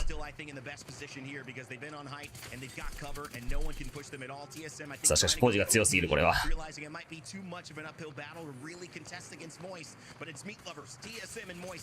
でも意外と相手のフェンスがまだある。あのフェンスだけでワンチャン負ける。もう一度。やべえ。おっとなんだこれ TSM! Oh my god! モイスト強いよな。今一番強いのかな。も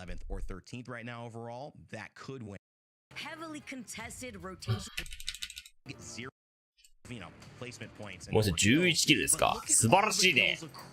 TSM4 キル。でフューで8キル。ディスガイズ11キルもしてんのすごいね。ファイターだね、ファイターだいぶ、これは。フュ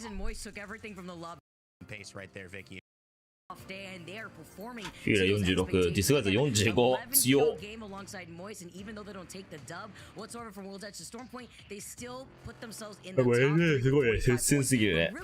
D の0なんだけど、まだ。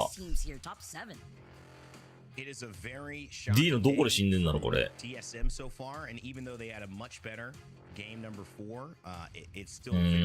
やって0って何で死んでんだろう。But optimal rotations. When you have an Evo Harvester that spawns, say, if you're Furia over a wall, SNG 枠だって競技シーンではパッドのキーマーのいい調整になってるよね。ラングラムのパッドが暴れてるけど、調整なんかなってないや。パッドが強いのは別に SNG だけじゃない。そうだよ。関係ない別に。別に関係ないです。俺の中では。別にライフルがキーマーのが強いわけじゃないしな。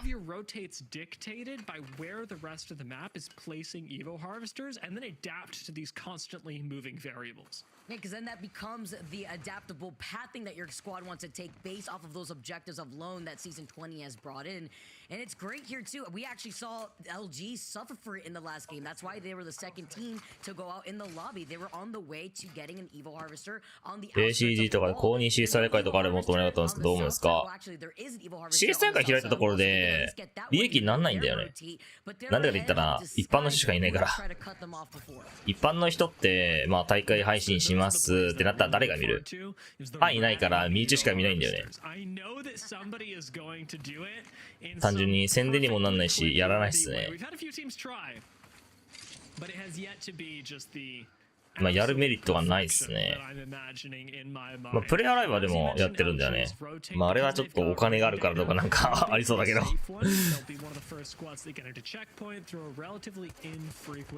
れなかなか厳しいと思う正直。Bit of a different story. Do not have the easy move up. Don't even have high ground as they attempt to contest the height of Sito. And instead will have to back away using an unorthodox composition in order to do so. That, my friend. 大会開くよりも申請いるしな、エイペックスって。それはちょっとめんどくさいね。The Pathfinder makes his presence known once again in Pro League. And that is with Depressly making his way onto this roster here with our Lily. レインボー6シーズとかそれ成功してるような気がしたね。あ、そうなんだ。盛り上がるどうかな。言うて、日本そもそもそんなことやなくても人いるくね普通に。人いるくねか。エイペックス。い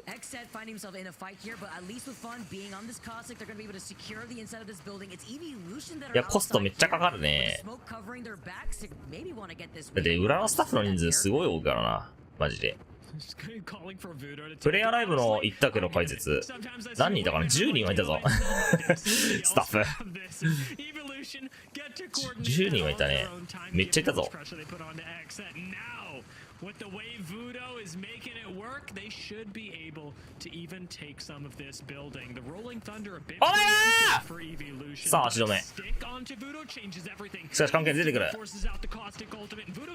あ、多分味方カバーしてる。いいね。さあ後ろから来ちゃったなこれ。昭和流行ってます。いいでしょう。自分も CS 大会あったら見る気にならん。そうだから応援する人がいないと見ないよ。身内しか見ないんだってほとんどの場合。You start walking up to that building as Evolution, and it is absolutely occupied. Playing on the low ground is not what Evolution would have imagined in their perfect scenario of how this checkpoint play would go. But given that you've got Caustic, it's actually not a terrible place. These buildings are really difficult to hold, yes, but it's arguably an even more active spot since more teams will have シーズ化け物ものですか少し気になる。まあでもこの間プロ VS 一般みたいなやつで上位9チームがプロだったね。上位9チームプロ。Sharing the buildings that we just saw right now while LG's looking below to see if any other teams are going to rotate. CS で多分何にもなんかあったかな。まあチャンピオン取ってたけども、あれはプロが2位狙いとか潰しに行ったりしたから取れたって感じだったけど、ほとんどなんもなかったね。ほとんどなんもないところ騒ぎじゃなかったね。何もなかった。リアルに。まあ本当にラッキーチャンピオンぐらいしかなかったね。うん、マジでボコられた。マジでボコられたね。Of how powerful your position actually is something that LG have to be really aware of based on the number of squads that are around them. Furia start to move PC パッドは、単純にね、戦い方が違いすぎてもう何もできなかったね。バンガのスモークも辛そうだったし。もうなんか逃げ回ったみんな。逃げ回って後ろから撃たれるとかしたね。なんかあんまり正面の光線そんななかったですね。結構一方的にやられてる場面しかなかったね。シル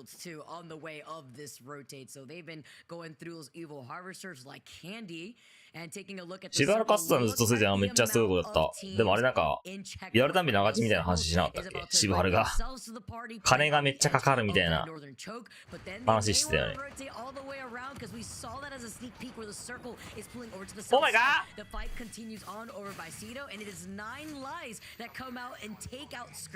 PS5-120fps 変わるよ。A マストの値が 0.1 落ちるよ。そもそも 60fps というと表で全員 0.6 体かあんまり面白い気する。どうなんだろうね。そこはあんまり関係ないです。あれ、あの時 0.6 だったよみんな。ちなみに PC じゃなくて C スポット。設定で 0.4 か 0.6 設定できるけども 0.6 だったねあれ。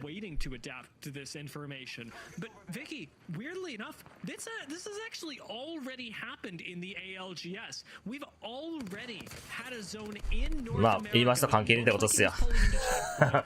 そんなに戦い方っすよガチで。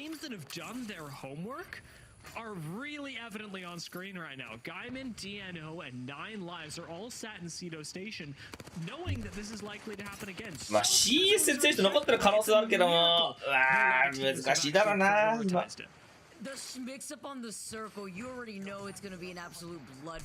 リジェクトアンチそうね、寄ったねしたわ。パッド環境だと嫌になる。てか日本がパッドしかいないからさ、ほぼほぼ。それはしょうがないねもう。前7割って言ったけど8割ぐらいマジいるかもしんない。普通に。8割いそうガチで今。俺もソロランクやってるけどさ、味方の完成ないともうほぼほぼパッドだね。キーマウマジいない。特に上に行けば行くほどいない気する。マジで。よ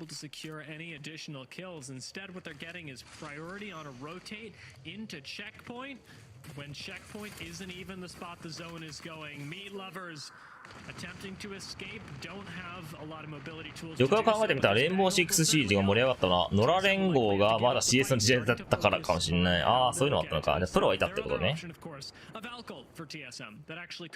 だから大会ちょっとね、盛り上げるにはね、ストリーマーとかね、カスタムにぶち込んだ方がいいね。全員なんか、普通の人だと、多分誰も見ないっすね。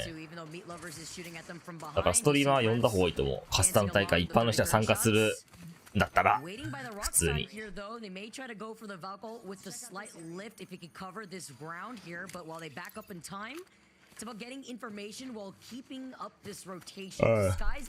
金払ってでもね呼んだ方がいいっすね。パッドの数時間の時したらさすがにやばいか。まあ言いましたね。弱くしないよ。2、3年かけて調整するって言ったけども、俺やらないと思うけどね。普通に。やらないでしょ。とりあえず2、3年黙っててくれみたいな感じだと思いますけどね、俺は。やるって言ってんだから待っとけみたいな。絶対やらない。Oxygen Esports on the other side of this are going to be battling it out in Cascade. Zone 2, still one that you can rotate through, but it is a little bit more punishing, and there's a lot less wiggle room for how you'll play this out. まあ今パッと打つのよりね、チーターが気になるわ。普通に。多すぎる。Trying to see where they want to go next. You see Rebs pinging right in top of the choke point that Meat Lovers is currently in the middle rotating to, and with them being right behind them, Meat Lovers are going to get to the circle first. If they use that EMP, if they have it, oh, they are. It's going to delay this rotate, but to delete the jump. And TSM are looking to take this fight by the choke here. スキャーニーキーマウ強化って何？ A マシャつけんのキーマウに。キーマウが反対するぞそれ。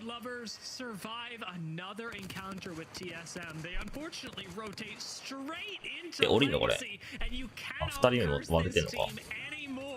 than they've already been throughout the course of this round. Match 5 is just not for them. Tech is gonna fall. It's 2 down for Meat Lovers. 1 rat is left. あれクリック折れちゃったんだね。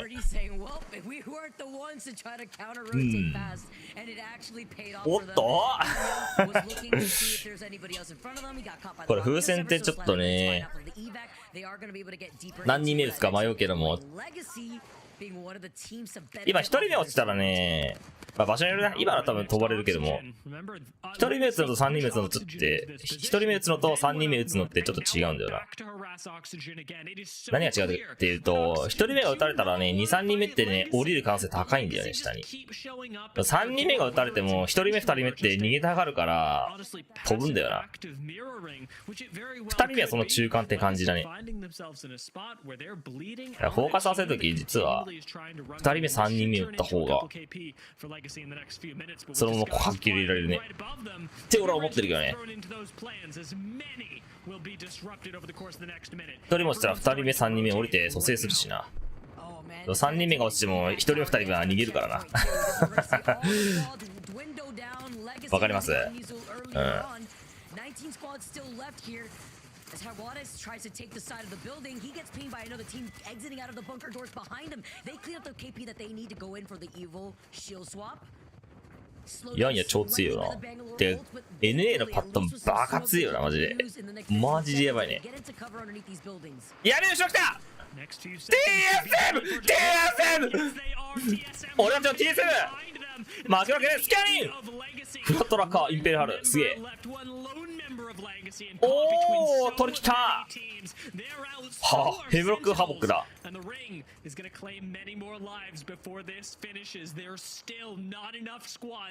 上のランク行くためにパッと移行した方がいいのか。別にそれはどうでもいいんじゃない。まあまあ、エイペックス自体パッとは強いけども、別にそんな関係ないです。なくはねえけど、うん。なくはねえけど。より上を目指すなればパッドの方がいいかもしれないですね。より上を目指すなら。言ってプラチナのキーマとプラチナのパッドは別に変わんねえから。ダイヤのパッドとダイヤのキーマも別に変わんないから。強さ自体は。プレデターまで来るとちょっと変わってくるかもしれないですね。おーま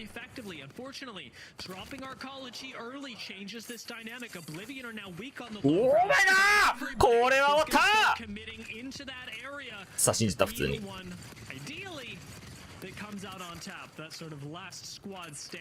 これ今じゃないや。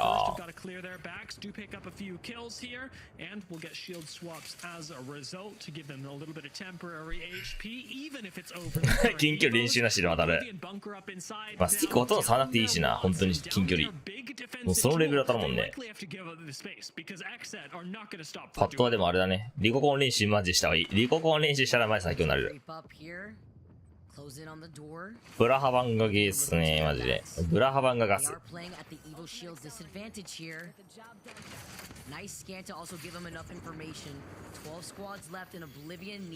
ッとどうでもいい。うん、なんかね。本当にやるったらガイサバ行く。俺も言ってたし。タイマーサバ行った。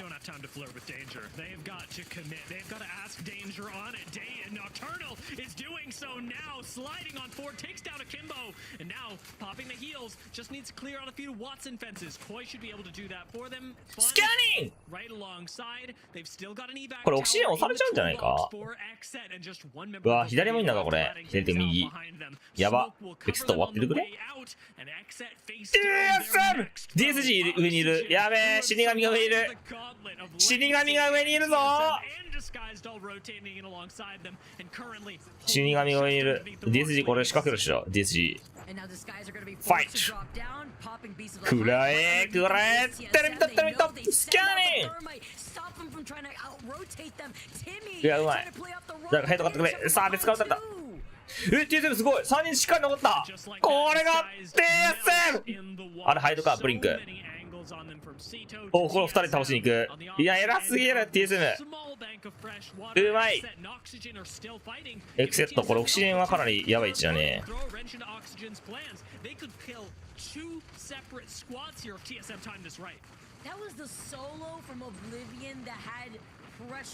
10体残るね残るね大会は NA 君 TSM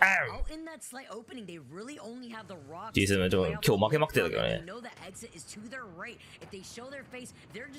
海外パッド、海外のパッド多いっす。はい。NA クソ多いっす。NA クソ多いです、ちなみに。that going into this game, with the way that Oxygen has been pushed around, bullied by so many squads around them, they'd be sitting in the 何人か知らないけど、後で見てみるか。NA パッド人口。日韓は54だったか57。90分の。90分の54か57。まあ、ただ、韓国勢込みなんだけどね。韓国オールキーもあるからね。Careful. I don't think they have the room to Valko. Like, they have no room to Valko. Like, if they Valko, it's just gonna get canceled, I think. They can play behind this rock. They can. Just get ready to pop the balloon. Pop the balloon. Okay. I'm popping it now. Okay.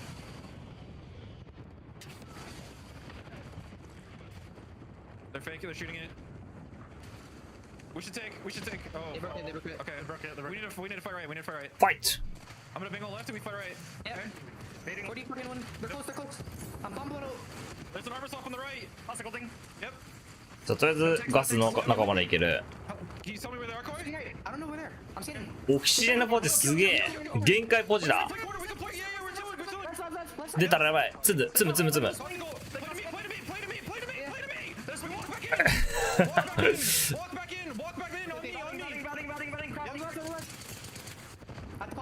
need to pop the bat. Oh my god, I'm one shot. I need scan. Okay, I'm standing. でもギリアンチ入ってんだよな。なんとかなりするね。あー、違う。フィール別だな。奥か。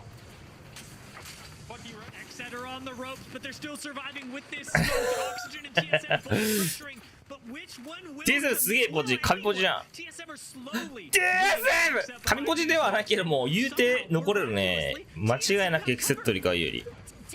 おー、いい遮蔽出していく。あとオキシジェンがどうムーブするからな。あいつと死んでた。オキシジェンのポジすごくない？でもこれエクセット死んだら TSM から撃たれるね次。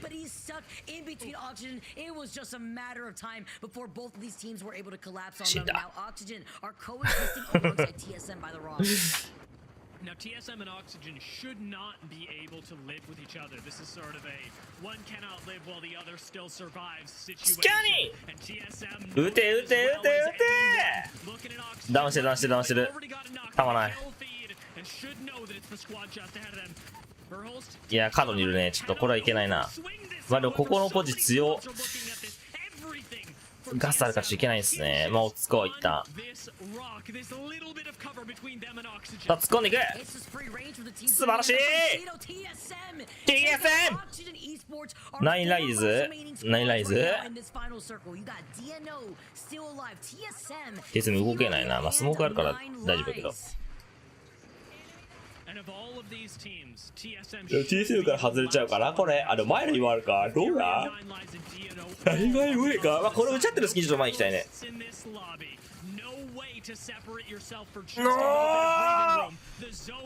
なんだお前神ポジだ。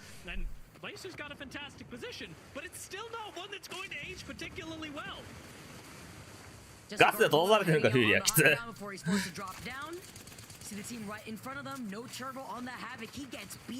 TSM ワンチャンあんのかな。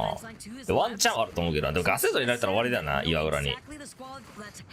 ほらほら、もうガスの準備できてるもんみんな。俺はいつ投げてやろうかなみたいな。ホライゾルとも来た。あー、これはしねー。何やつ取った。バボミバボミバボミバボミバボミバボミバボミ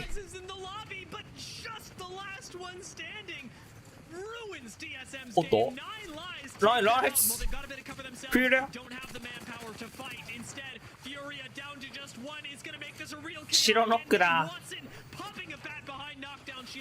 割り切りに来た2で膝と膝とえオーマイガーフューリア勝ったんか今これねやば強っなんで勝ったんか知らんけどオーマイガーだねこれあれ5キルかずっと思ったんかライイズ16キルしてんだけど強っバケモンだよやっぱ膝だとは神だよ神 T07 キルかはいなるほどルンキルティミー15キルしてんねんから強っ63 T711 Crazy to see this so far, Dio. We gotta see with one more. Pop into the last Beargoat AS, who eventually I'm not lighting up our screens here. Yes, is gone. Meat lovers don't get it. TSM get lightning rod and the car, and meat lovers have. ガスヘッドの範囲上昇を取ってチーム少ない。あ、そう、マジで変わってきたみんな。リージョナルファイナルじゃないよ。AC で AC。開催場所はね、発表されてないっすね。決まってるかもしんないけども、発表はされてない。残念ながら。溜めてる。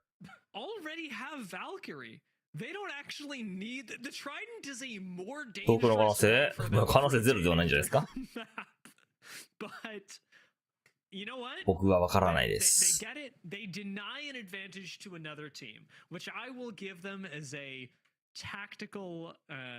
tactically beneficial play. It will mean that meat lovers have a slightly slower rotate. They should get Stormcatcher and all of the benefits there with ring console, survey beacon, evo cache, everything, and then be able to make their way into a zone that is pulling us really far up north. And it's time, Vicky, for us. オフラインでオンラインはできないね。普通に。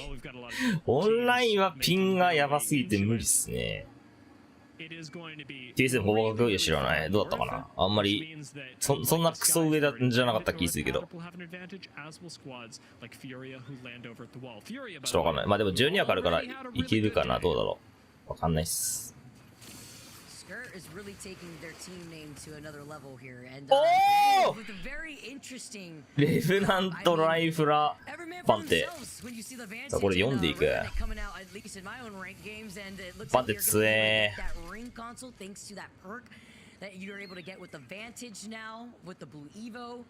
But having that information south side of Barometer means that they know that oxygen is to their north side, so they're just going to get right back into the Trident and skirt their way into where they see the circle is going to be pulling, which is, by the way, Dia, that north side. まあライフラでもブッシャして無双すんのかな。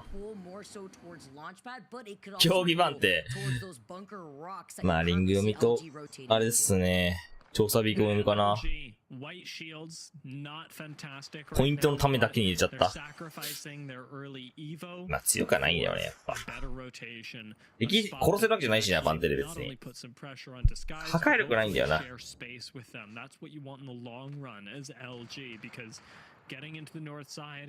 does come at a premium. こんにちは、お疲れ様です。 Fight through a lot of open space. こんにちは。 Even when you're running Bangalore, that can claim a lot of lives. GKS's position perhaps a little bit less wide open, but also really active.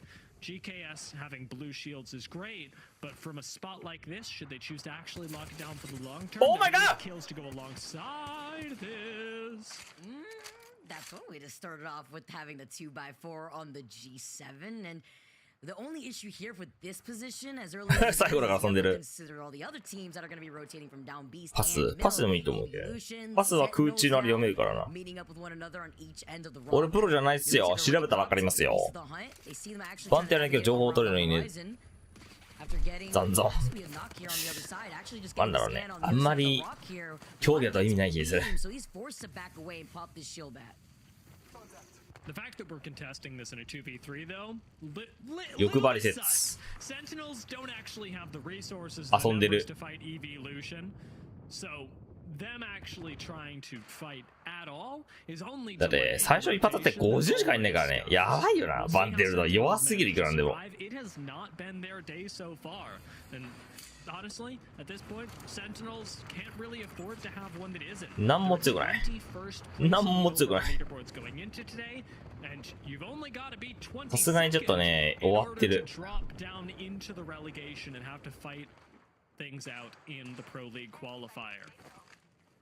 Makes things a little bit tricky here and puts even more pressure on their shoulders while they play that out as a duo. 機械15863サブスク最高うわあざっせせいロングボール55チネルのが強いっす。これアーカイブですね。昨日ソロランでプロジェクト行きましたね。近距離の情報まあいいんじゃないですね。まあ遊んでるっぽいっす。遊びレ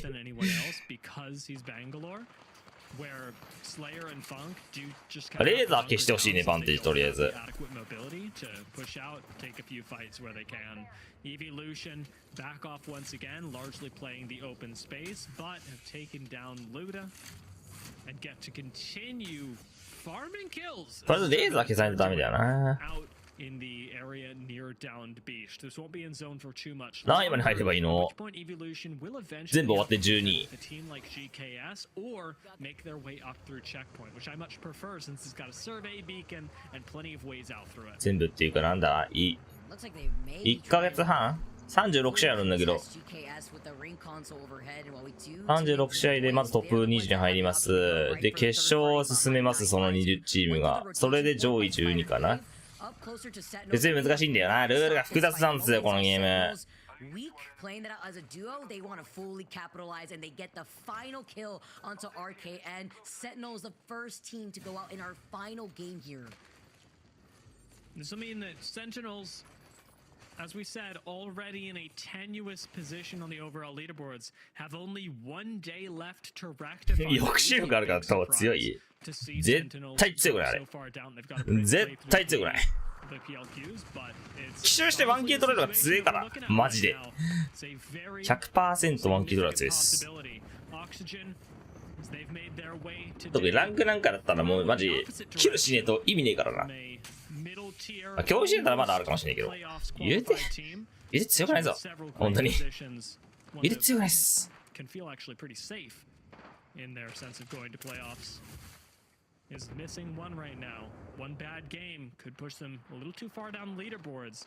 LG? Get all the riskier as to whether they actually qual into LAN or not. 今日6試合もう終わりこれで。スロー効果確かに。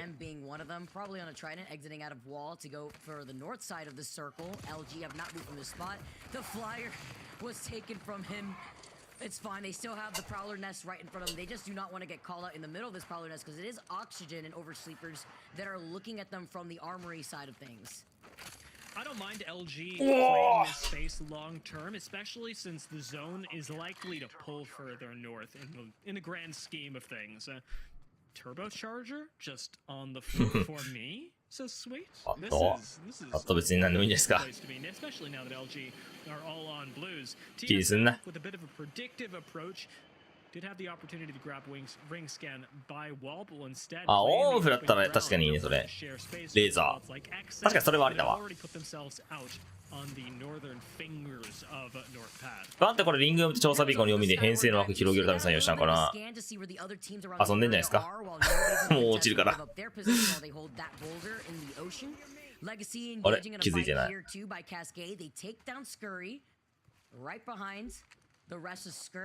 We're playing inside of the building. Depressly actually manages to hide in the corner. Legacy just continuously moving along. They don't have a bloodhound here, which is huge when it comes to finding that rat that's still alive. I can't believe they missed that. I mean, that means banner recoveries, that means heals, that means you can even actually, as Skirt, go down south of Cascade and pull off a whole res before Legacy are any the wiser. They're already starting to path down though, so keep your eyes out. If you see any pings, and we do, on the last remaining member, Hambino. 死ねー！あれ光ってる光ってる光ってるあー死んだあれ死んだじゃんライフラパーティーか、そうか。死んだわ。何もせず死んだわ。遊んでる回中ですね。もう負け確なんで。Taking this fight over on the north side of checkpoint. Up on the high ground, they see the team that's right next to them. They jump off of the evac tower to take control over the roof. Nice scan here. And before they drop down, just trying to see a different angle. I love the different angles that we're seeing. They're playing this amazingly so far. Remember, if any legend can do it, Horizon can finish. Oh my god! Oh, 強い！でもショットガンす。でもショットガン採用少ないね。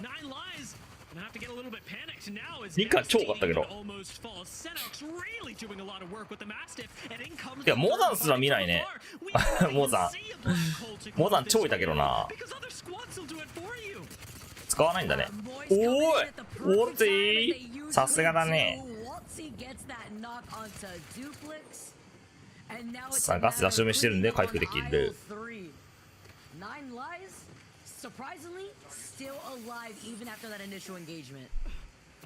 これ最後ですね。キャラピックゼロにしない。なんだここ。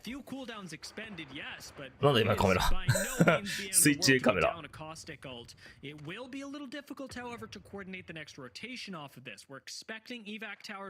まあジブ、まあモザンは別になんかジブ関係なしに強いけどね。金スコつけれるし、なんかあんまり金スコつけてる人いないもんね。RE45 ちょっといたかなぐらいだけど。全然日韓に比べたら全くいない。Gets away in time and gets out of the scary hands of Moist. So that's two solos that we have to work with here. 9 Lives and DNO. Legacy still up with the Horizon. Now that 9 Lives have been taken down, they are one of the last ones, and they find the only team they could have possibly engaged with that easily. Oxygen, who were immediately booking it out of the armory. Account wall モザン出しとか思ってるかもしれないね。モザン舐めてるな。う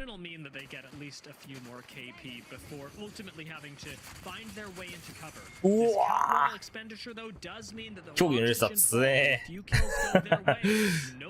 競技のレースは強えマジで。ランクのレースはゴミカスだけど結構。They just retreat right back towards the armory. Huge cracks coming in here. That disruptor ringing in my ears right now. They do lose out on one right now. まずかっきる。He is him, and he's trying to even playing off the low ground, playing off the lip, still finding some more of the suppressed fire. A1's still clutching this up. Has tech, has hikes. やべえ、後ろから撃たれてる。終わった。 And with Verhulst being forced to run away into the arms of another, we've got nothing left for Verhulst to do. Survival is the only thing. Nice clutch up by A1's. It doesn't even look like he has a bat. He just had to pop a shield cell. He at least popped the med kit, but now the circle's closing in, and the pressure is on, leaving TSM as a solo. Matching that with DNO, who is still alive, by the way. Oh my god! Playing this out as a duo, and the Nox grenade to great. 17台残ってんのこれ。すごいな。ハイドいっぱいいるけど。何試合目ですか？左上見てくれ、左上。書いてあるだろ！ス Scanning! Oh my god! Ah! The crack afterwards. Oh! Hasn't actually found the rest of the kills yet, but the fadeaway Kraber shot is Forever shot. has Moist engaging with two Shot. different teams. That is not something you see every day, but balancing Legacy and Oversleepers, MT is gonna go for another shot. しかし、起こされてるぞ。起こされてる。 Getting into position. チャーマンダー起こされてるよ。 Playing right underneath them. They do hear the rat right next to them. Actually taking a look at him. Oh ho ho! You think Oh he ho was ho! in for Moist Oh rat. ho ho! It is a solo, but ハイド死んだわ。 you know that D のクラスとfalls か。 to Moist eventually. Now with 16 teams left, the jaws of fate are closing in on these squads. I want to take a look at our map when we get a chance, because Furia, right now, sat in the spot that they prioritized super early on. We'll have to うわ、 move エクセットのポ soon チ and え take a ぐ look at who's in the これエ next クセットっす zone. ね Who's in the best spot? でもここら辺に確か岩があったから岩ここら辺に岩あんだよな。ここら辺が強かったね。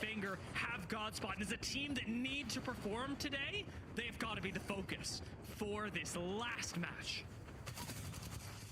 What a way to go out here too. Furia. A game win away, by the way, from securing an extra point. An extra bonus point, which would go so hard here for a team like Fury who are ramping up. Moist from the skies, land right on top of Exit. You talk about having to perform. Exit now being contested by Moist, who are fragging out. TSM finally get called out. The solo that was Furholes is out of the lobby. MT's still got two Kraber shots. If you find a knock on the far end, you can take over Xset spot. You can become the best positioned team in the lobby, but there's so much more to do as Furia start to move out. Like Yeah, we you got said, that. one spot away from securing a bonus point, but they're shot from above. There's nowhere to go. They've got no safety, and it's just 入ってんのか。ギリ入ってんのか。しかしシールも時間の問題な。あ、フェンス張ってって感じかな。やべえ無理だこれは。さすがに基地限界っぽいすぎた。しかも下ガスだからいけねえ。It's a team playing right underneath them. Look how many squads that are gonna have to exit out of Northpad exactly to exit. GKS take this fight to exit though here. Exit managed to come out on top versus Meat Lovers and GKS looking to restabilize with Chaotic Much. And GKS in much the same position as Oxygen. もう一人死んだ。 Every point today. おい、これなんだこれ彼ら。エクセットがいるんだろこれ。In the regular season before regional finals, if they put up enough points, さあノクターナ出過ぎると死ぬぞ。 about how to secure a playoffs position. They could make that so much easier with a good performance in this last game. From up on top, disguised are the ones with so そうだね、バトの Q 使えるプレイヤープロいないよね。そのフェンス当てるみたいな。みんななんか結構守りしか使ってないから。設置しないもんね、なんかその扉前とかに。本当になんか守りだけのフェンスしか使ってないよね、バト。それはめっちゃ思う。フェンス張ってなんかビービーするシーンないもんね、バトで戦闘中に。まあ余裕ないと言えばないのかもしれないけど、なんか準備もしないから基本的に。なんかもったいねえなと思う、俺は。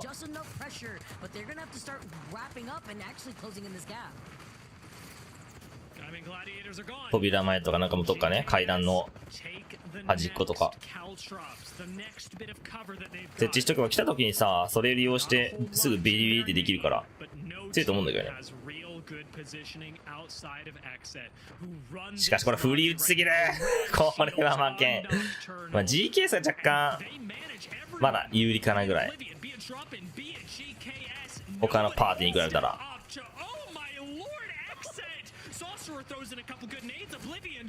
おーっと後ろにいた。こうなるともうないな、エクセットだね。オーマイガー。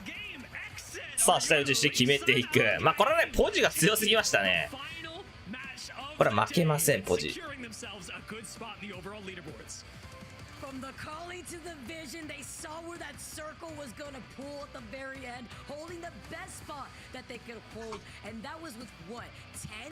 It's so crazy to see not only Sentinels on the bottom end, but we saw them. It's so crazy. And they are doing so with comps. 10キロディスガーズはまた10キロしてるの強くね。would really be possible. ディスガイズのパワーやばいね、結構。 On World's Edge, absolutely incredible. Lots of kills go to them, of course, here. But let's take a look at the bottom half of the leader. ESM, notably, bottom half. Stay reading To when it comes to that. I want to bring back Rain Day to help us break down the ending of that 6th game after an insane 6 optic to perform for that final match. Doesn't mean that they didn't do enough. さあ、フィール1位、ディスガイスの方41キル。60ポイント強。モイストもまあ安定の順位と。エクセットこれで5位になったのか。まあ、詰まったよね、やっぱり NA ちゃん。NA すごいな。そして SKRT 最後、4ポイントか。ライフラ使ったものの。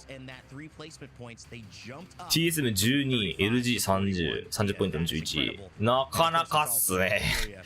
なかなか苦しんでおられますね。TSM 渋いのかな。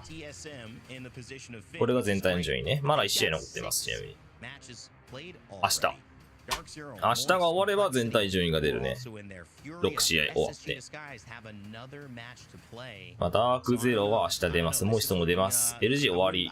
まあ、LG 言うて80終わったら大丈夫じゃね。まあ、12チームだからね。日韓が85でボーダーだったけど、あれは8位までのボーダーね。まあ LG は行くだろうね。しかも最後の週稼げるから、まあ LG は行きでしょうね。まあまあまあ。TSM はどうだった？まあ、TSM79 か。余裕ですね。TSM 行ったわ。おめでとう。TSM も行ったんじゃねえか。なるほどでございますね。リキペディア見るか。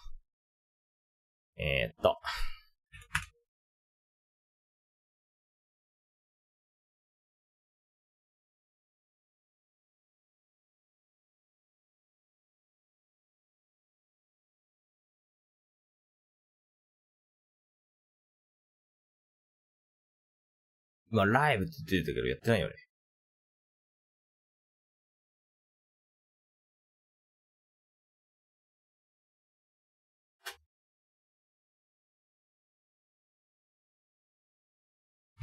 ダークゼロ強すぎる。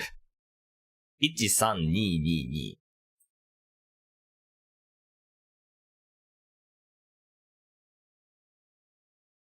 1322でダークゼロまだ1回やってないからな、ちなみにここか。強すぎる。1回やってない上に決勝もまだあるから、これえぐいぞ。ダークゼロ。フナティック越すんじゃないか、ワンちゃん。順位次第では。フナティックで100何ポイントで140ぐらいだったっけ？結構エグかったね。156か。圧倒してんな。まあ TSM さすがに世界行くね。フューリアも行きそうだね。まあオキシジェンあたりまではまあ確じゃね。もう。最後の週もあるし。まあ、ボーダーどうすかね。75ぐらいになりそう。NA だと。SKRT は今ので終わり。あ、ユリースも、ユリース一応あんのか、ここは。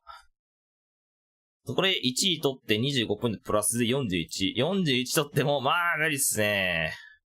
ユリースも近くだね、これはもう。OVS ってところも、まであるか、ワンちゃん。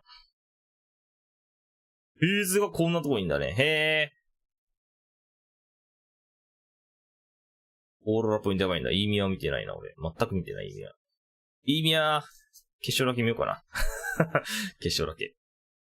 時間帯がちょっと無理なんだよな、イーミア。見んのが。生で。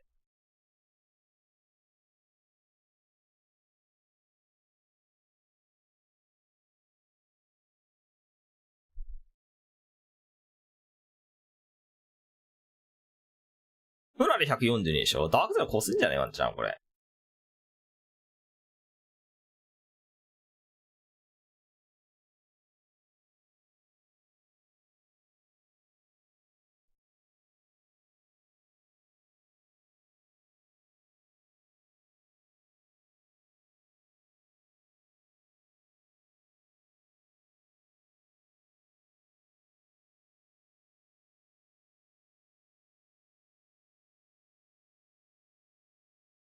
なるほどですね。あ、すみません。サウスやってんの今。あ、サウスほんとこの後なんじゃん。もうこの後俺大会やるからちょっとダメっすね。ちょっと打ち合わせもあるっぽいんで。VC 行かなきゃいけない。一旦配信閉じます。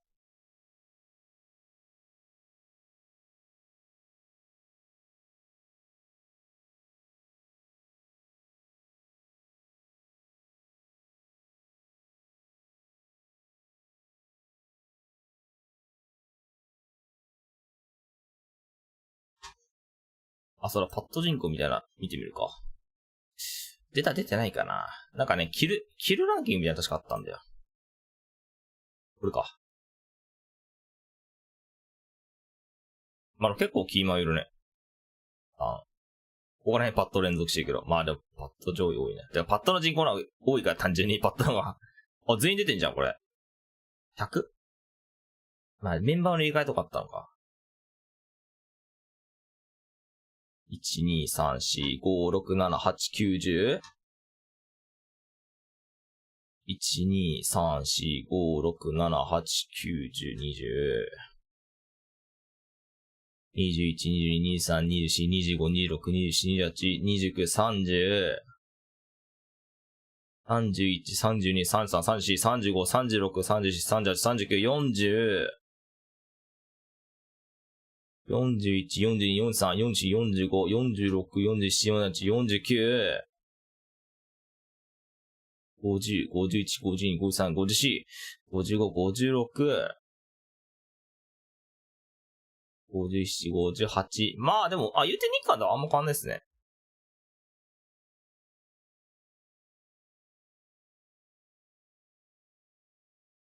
書いてあるわ。そもそも。そもそもこれ書いてあったわ。割合。キーボードマウスが 36.6%。コントローラー 56.4。アンノーン 5.9。うん、グラフあったわ。グラフあったわ、普通に。まあでも日韓と変わんないよ。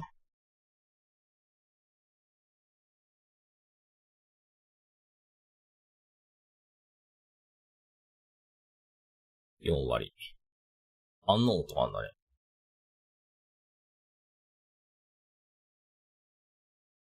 でも俺が数えた時は54だったか57だった。どっちか。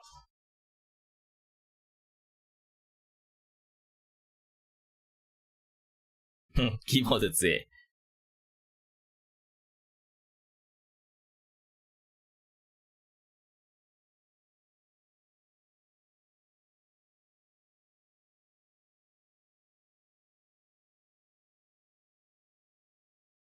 紹介です、こんにちは。ちょっと他の地域見てみるか。イーミアとかもそんなにいいんじゃないかな。イーミアとはパッとそんなにいないと思う。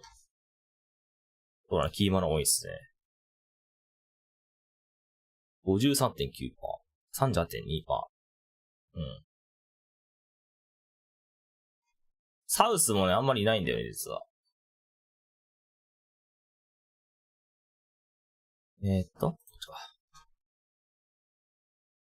サウスは多いっすね、キーは。64%。15。アンノーン。まあ、アンノーンいるけども、キーマの多いね。あ、でも1位パッドの人だ。アン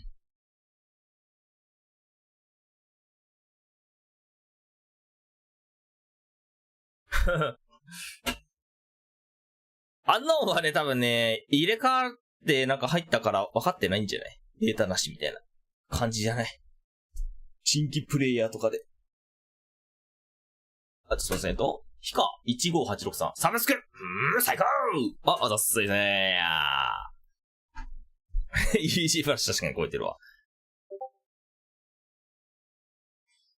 ってな感じで、ちょっと僕はね、この大会があるんで、一旦配信終わります。多分18時頃から配信します。ってことで、また、後でお会いしましょう。ということで、一旦お疲れちゃーす。ういぜー。ういっす。